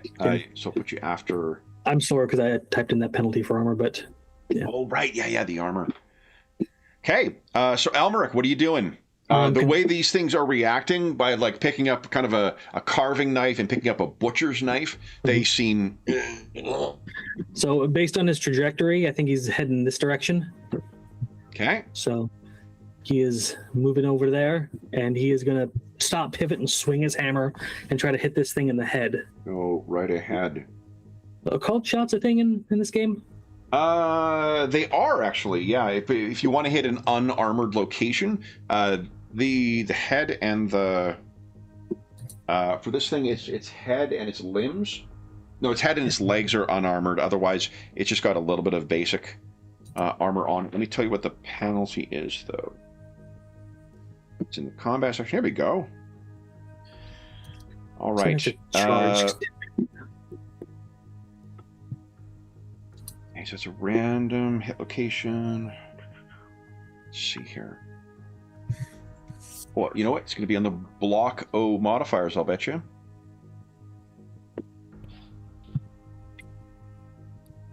Attacking a specific hit location is minus 20. 20. Okay. So we'll say I charged in, so it's a net minus 10. Yes. Yeah. Oh, You want to fortune that? I do, just because... And so what are you targeting? The head? Yeah, I'm going for the head. The tat. Love it. Shit. Boom! You slam down onto your hammer down onto the table. Brother Aldrich, what are you doing? So movement's a half action, I assume? It is, yeah. You can move up to your move in squares, which is 4 for you guys. So you move 4 squares as a half action. 1, 2. And I'll go here and attack this one.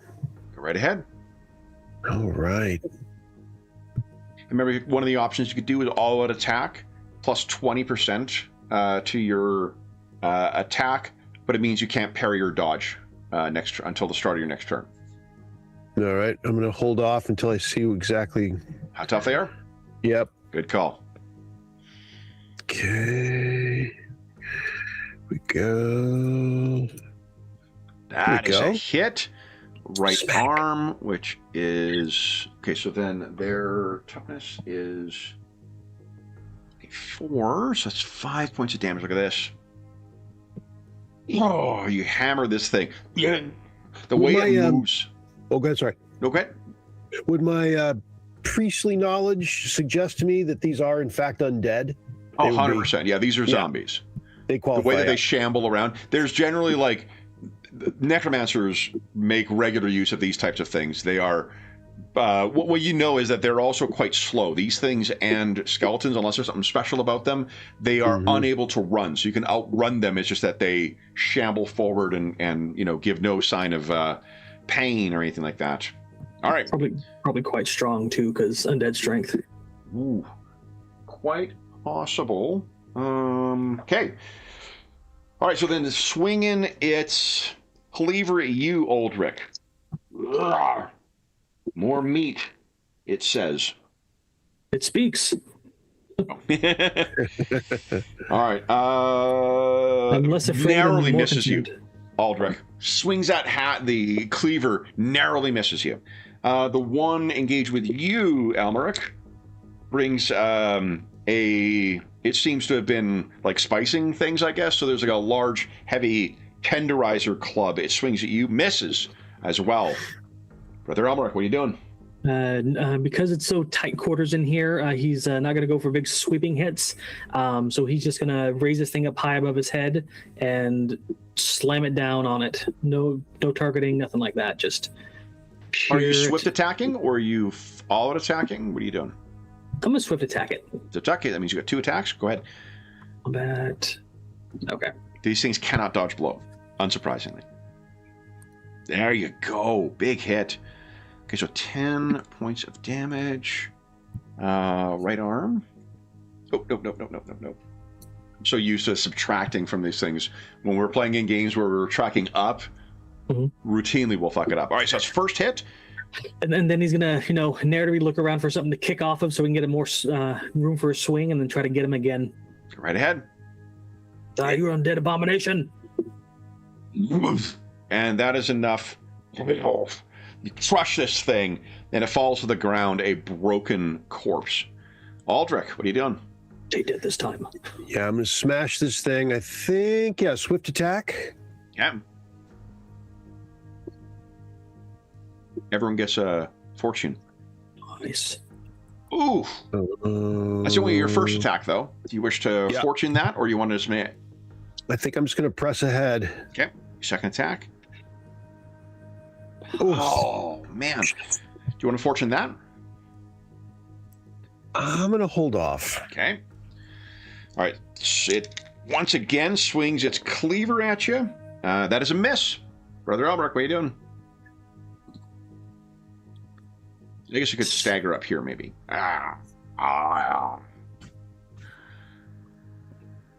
He runs around the edge of the table to get to the other side of it. Okay. And he's going to just... that would have to be a charge, then. Yeah. Okay. Definitely charging. Go ahead. And you get plus 10 for gang up? Oh, nice. That's even better. Oh, big so hit, close. not credit. Oh, but that's a huge hit, though. 16. Yeah, he comes around. He just got the full measure of the room. He swings his hammer, it skims over the countertops, knocking things over, and then into its back, and nice. Down it goes. All right. Abominations. Indeed. They are down. However, the meat continues to writhe. Fingers pushing out. Faces pressing up against the tight, baked skin. It's almost like duck skin. Maybe one of the more unnerving things, too, is there's no sound from it. Aldrich Do you have a spell for this or a blessing, or should we just burn it? It's a fair question, brother. As I peer at it and think, what would this even? I don't think. You have a soul fire. I think is the one that does like an AOE and it does more damage on undead. It does. Yeah, I thought about this room's kind of small because it talks about a large template, and I'm not confident how big that large template I think is 10 across. 10 squares? Five squares. Wow. 10 yards, so 5 squares. Okay. That's serious business. Room. Yeah. I don't think it discriminates. I think Elmer could get hit too. So it's that's a break glass and pull lever spell. How about we step out of the room when you cast it in the room? Yeah, large template is a diameter of 5 squares. So 10 yards. Diameter. Gotcha. Yeah. It's quite a bit. It's quite a bit, but yeah, it doesn't differentiate. Room. So then, what do you guys do with this, if anything, with this thing? I'm gonna poke it to see if it does anything. Just head the warhammer against it. Okay. If you push against it, you can see like well-cooked, like a well-cooked duck. The skin kind of flakes and cracks, and then juices and blood begin to drain out from it. Oh, this is disgusting. There's no hope for anything alive still in there, is there? I was thinking the same thing, brother. It doesn't seem possible. I don't think our fellow priests will be crawling out of there. Well, Sigmar curse me if I don't try. I'm sure we have like a little hunting knife or something on us somewhere. Plenty of knives on the table here too. Yeah. Oh yeah, okay. Yeah, he would just pick one up and just jam it into it and try to rip down and try to open it up. If I needed to make a check for corruption, that's fine. You're going to need to make another. Both of you give us another willpower test, please. Like, I'm doing this for the greater good. That's been my point. Try to keep my composure. Okay. Gross. You guys are Templars of Sigmar, so facing the horrors of chaos is no strange thing. You hack into this thing, and the juices within spray out over your hand. And what spills out are it is very difficult to tell where one thing ends and where another begins. It's an absolute horror show of amalgamated things that have been sort of spliced together. There's not enough to make up for torsos or whatnot. Give us a... Let's see here. It would be... Give us a hard, so minus 20 perception check, please. Both? Yeah, both, yeah. Thanks. Oh, she said minus 20. Minus 20, yeah. Minus 20 perception. Love both of these GM screens, by the way. Sure. Still made it. Basically negated my 20% bonus. Training. So, Aldrich, you can't tell what it is you're looking at here. There's at least like 3 faces and skulls. Brother Almeric, however, you're confident that Volkart is not among the meal that you see before you.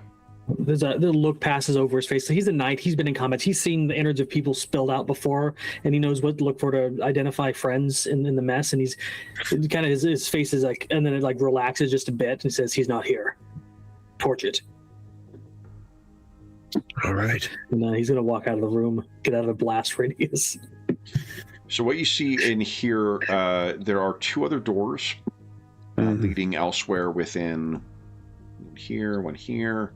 And there's a door here that looks like it would lead outside from the look of it, but there is wooden boarding on the far side of the glass.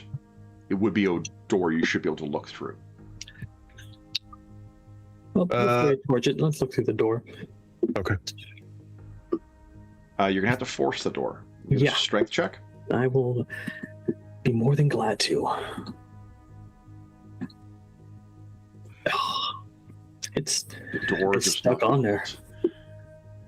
And it feels like you're slamming up against a wall. Like you're a very strong individual. The only reason I'm making you make a check in the first place is just because of this unnaturalness. The door does not yield. Aldrich, what are you doing over there?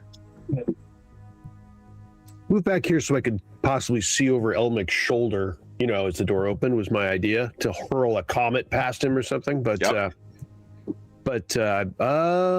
What do you think, Elmric? Check those other two doors. This one, so some kind of sorcery is keeping it closed. And whether or not that's true, he's just, saying it for a safe face. Yeah. I will try a door.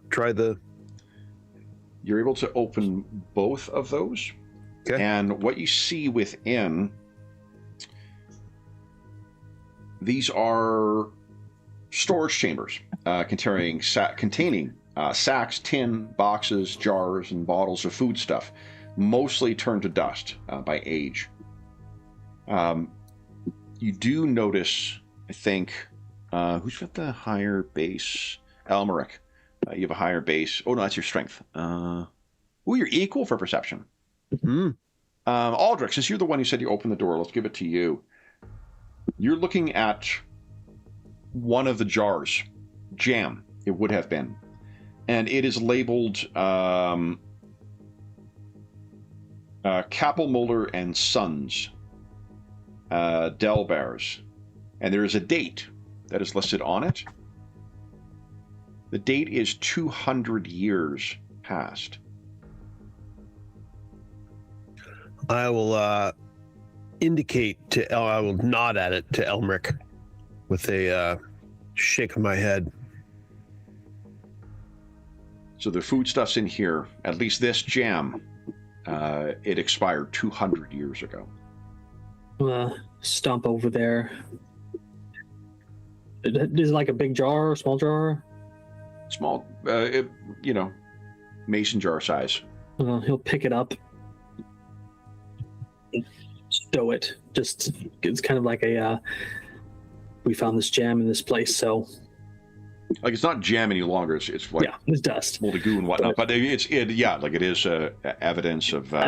We found like a magic door leading to a magic place with magic everywhere and undead. He wants something kind of like we were there, so. Sure. And he's not bringing any of the flesh bag with him. So if you move forward, brother, I will put Sigmar's blessing on this entire room that we're in. Yeah, I'm gonna leave out the door. Okay. And Aldrich, I assume you're channeling first? I am.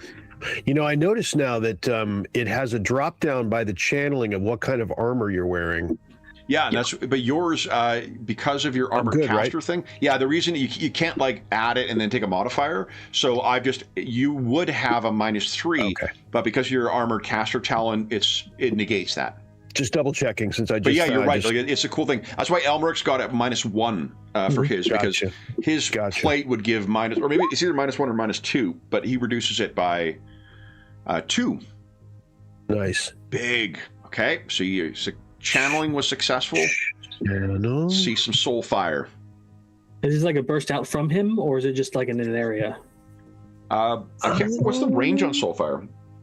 Soulfire says ranges you large so it's a template. Burst out. Okay, that is excellent. So you just ignite yourself like. And I want to say it's kind of I'll go. And it kind of comes out of. Yeah. Oh, it's got a big card. Dude, look at the size of that card. But we have Wrath of the Gods come into play. I love it. That roll is red though. Bad stuff happens. Bad stuff happens. Yeah, hold on. Let's see here. Oh, so it's the roll of 32 on the bad stuff. Got it. Okay, let me see. I'm just gonna. Interesting. Remind myself when this happens. Okay, here we go. As a player, I hate playing with chaos magic. As a DM, I'm like, ooh, what's this? Yeah. Yeah, enjoy yourself outside the room out there, Elmeric. That's great. That's great. Well, one, I didn't want to get burned, and two, No, I didn't want to get burned. I know. That's when you roll doubles.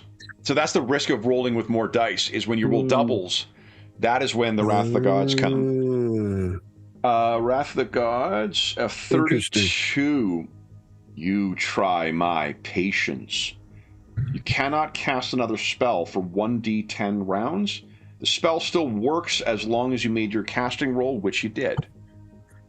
So you can feel whether that is because of this strange place you are. Maybe Sigmar's might flash through here, burning this entire room here, scorching that flesh sack. But you know it'll be time before he can respond again. So, do I need to roll a d10? Was it already on there? Like unless you're getting immediately into combat, each round is we'll give us a d10 just for the sake of knowing how long it lasts. It's a minute, 6 rounds, I think. Yeah, so it's 10 seconds for each round. So it's just under a minute that you'd be under. Like if you're in combat, that's a significant thing, and it's all spells. It's a whew. Yeah. Right. When I screwed up with Talther, it's like you can't cast that one for a while, or you just have a -10 on everything for a month. Yeah. So, how do you feel, Aldrich, after that manifest and then feeling the silence of Sigmar?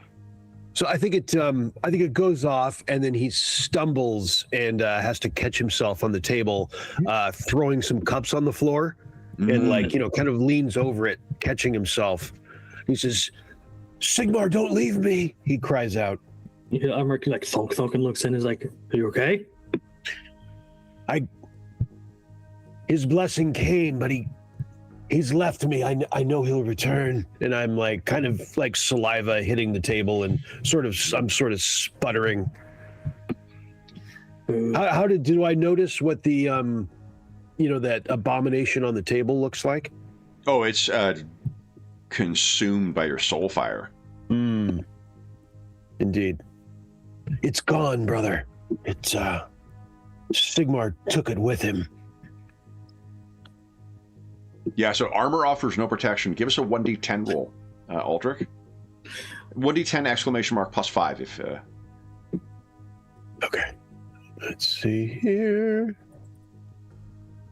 There we go. Yeah, 9. I think 9 would be enough to, with it being cut open and whatnot, it's just consumed by the holy fire of Sigmar. Well, so breathe, Aldrich. Let me know when you feel steady again. I'm probably all right. Lead the way. Okay. And I kind of, with a trembling hand, I straighten up and... Where do you go next? Elmeric is he admires Aldrich because of the depth of his tie to Sigmar. Yeah, and the eye patch. And you're older, but yeah. He's also Aldrich is senior within the thing. Like he is, you can think of him as like the sergeant, as it were, among the 10 knights. So little did you know his actual name is Rick, but we just called him Aldrich because he's old Rick. Where would you care to go next? Well, there are some nice doors right down here. Oh, yes. Let me tell you about those double doors. These doors that you are standing before there, the double doors, are made of iron-shod black wood with leering gargoyle faces carved on the panels. I think that's where we need to go. All right. I'm going to step next to it and then take a little bit of time, like looking at the door, maybe use my witch sense to get an idea if there's any magic coming through it. Or sure, give us a magical sense check, please.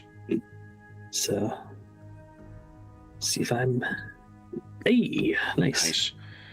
So you shift your vision into witch sight, and this place, the winds of magic swirl in here, particularly the I can't remember the wind, but the wind of death, the violet. Explains the dead. do not recall which one it is offhand, but there's the power of necromancy and death magics is very prominent here, filling this place. You can also see there is quite obviously a lock here. This is a door that requires a key to open. There is also magic suffusing this door as well. Okay. He's looking at the wards, like he's not really skilled at like identifying those kind of things. He can see that there's something there. Is there a lore that could be helpful here? No, theology, probably not. No, I don't think I have any specific magic lores that'll help me figure out what this is. What do you mean this? What are you trying to figure out? Like what are the wards? Like what do they do? I mean, they prevent people from getting through. Okay. So it's magically reinforced. Okay. Exactly. We need a key. There are wards on this door. I have no answer for that. Well, there are a set of double doors at the far end of the hall as well. Further double doors right here. Further double doors right here. Yeah, we'll start walking that way. I'm assuming these small ones are just closets or something. There were also 3 rooms. They've drawn the illustrator's drawn the doors quite small. They're actually normal sized doors. They're not. Okay. Yeah. Well, I'll move here. See if we can get this door open. Okay. Just as a quick, open it, see what's inside of it. If there's something hostile, charge in and kill it. All right. How are you feeling, Aldrich? You feel Sigmar yet? My hasn't worn off. Has he come back? I think that by like a minute is all that was required. By a minute, your connection is reestablished. But it's weird that it occurred here. Yes. He's. I put my hand on your shoulder. He goes, "Yes, he is returning. The evil of this place is not to be underestimated." Oh, one thing to point out too: if you guys wish to pre-buff before opening doors as well, they have a limited duration with them, but you certainly could try something like that. I'm not sure if you do, but the spells can overlap. Like you can't have multiple instances of the same thing, but you can choose to like buff up a couple of things if you want. It just means you're gonna have to be keeping track of the slow 6-round countdown for each of them. Yeah. I mean, once in a while, I do have at least one that has an hour duration, so it's worth checking. What's that? That one is Blessed Weapon.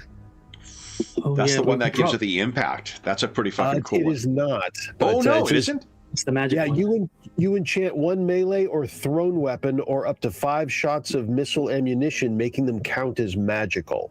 Oh, that's big. That would be something we should probably put on both of ours. It makes sense for an hour. It's pretty good. Do you want to do that then? I do. I say he's returned. I feel he's urging me to bless our weapons.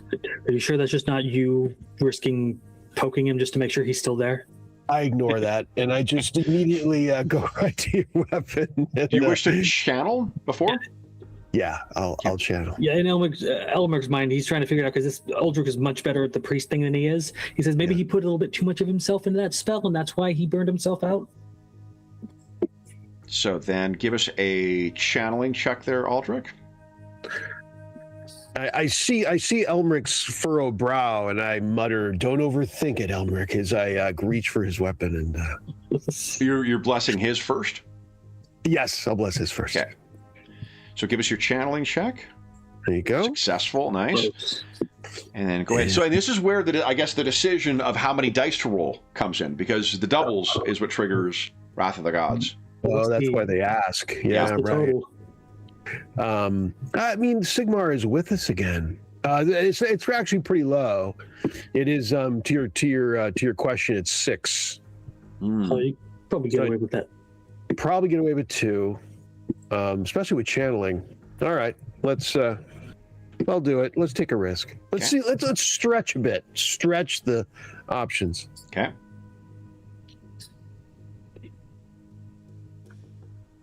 All right. There you go. Nice. All right. So what do we see as you enchant Elmeric's Great Hammer? I think it looks similar to when I healed myself. There's a twinkle. There's like a sparkling of light in this darkness, and it spreads down his weapon. Love it.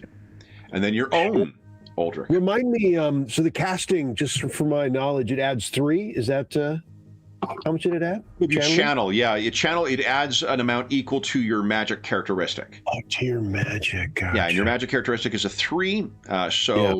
When you channel, you get to add +3 to the result. Cool. All right. I will channel once again. Okay. Okay. Beautiful.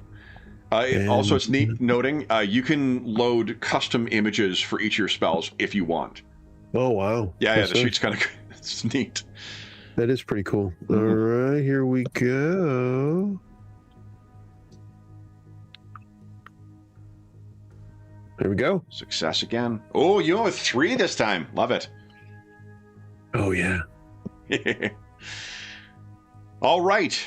So, with blessed weapons in hand, guys, that sadly brings us to the end of our one-shot. I wasn't even looking at the clock. I was like, no.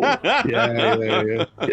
So, guys, I guess first off, what did you think of second edition? I know, Sean, you've played it before, but it's been several years since we played this, and we didn't play characters nearly as experienced as what these ones were. Yeah, it was good. Yeah, fun to. I mean, for the first 20 minutes, I'm lost, and then and then it all comes together. It's fine.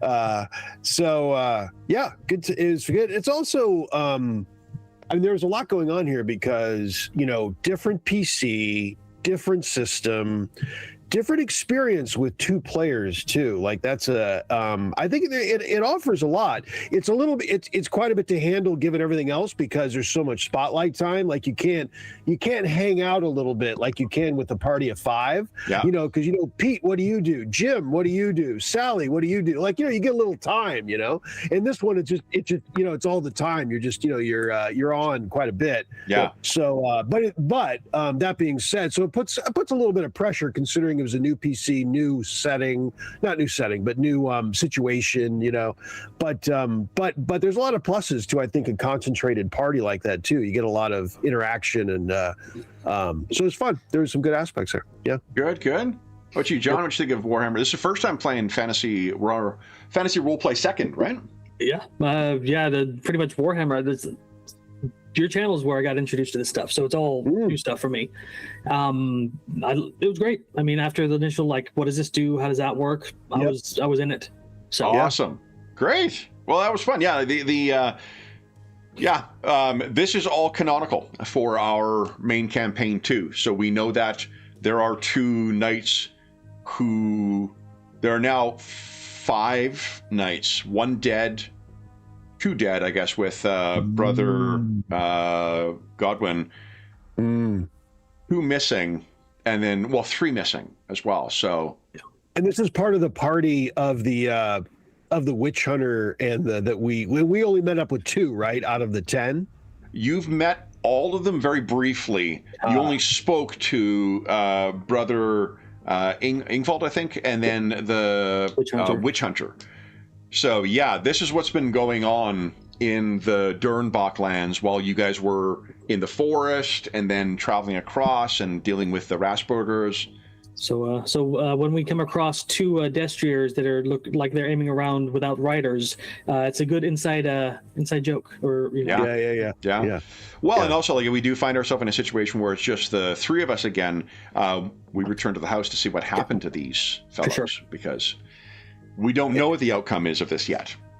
And I will say, I think another player made this comment. I can't remember who it was, but it's fun too, playing basically a mage warrior.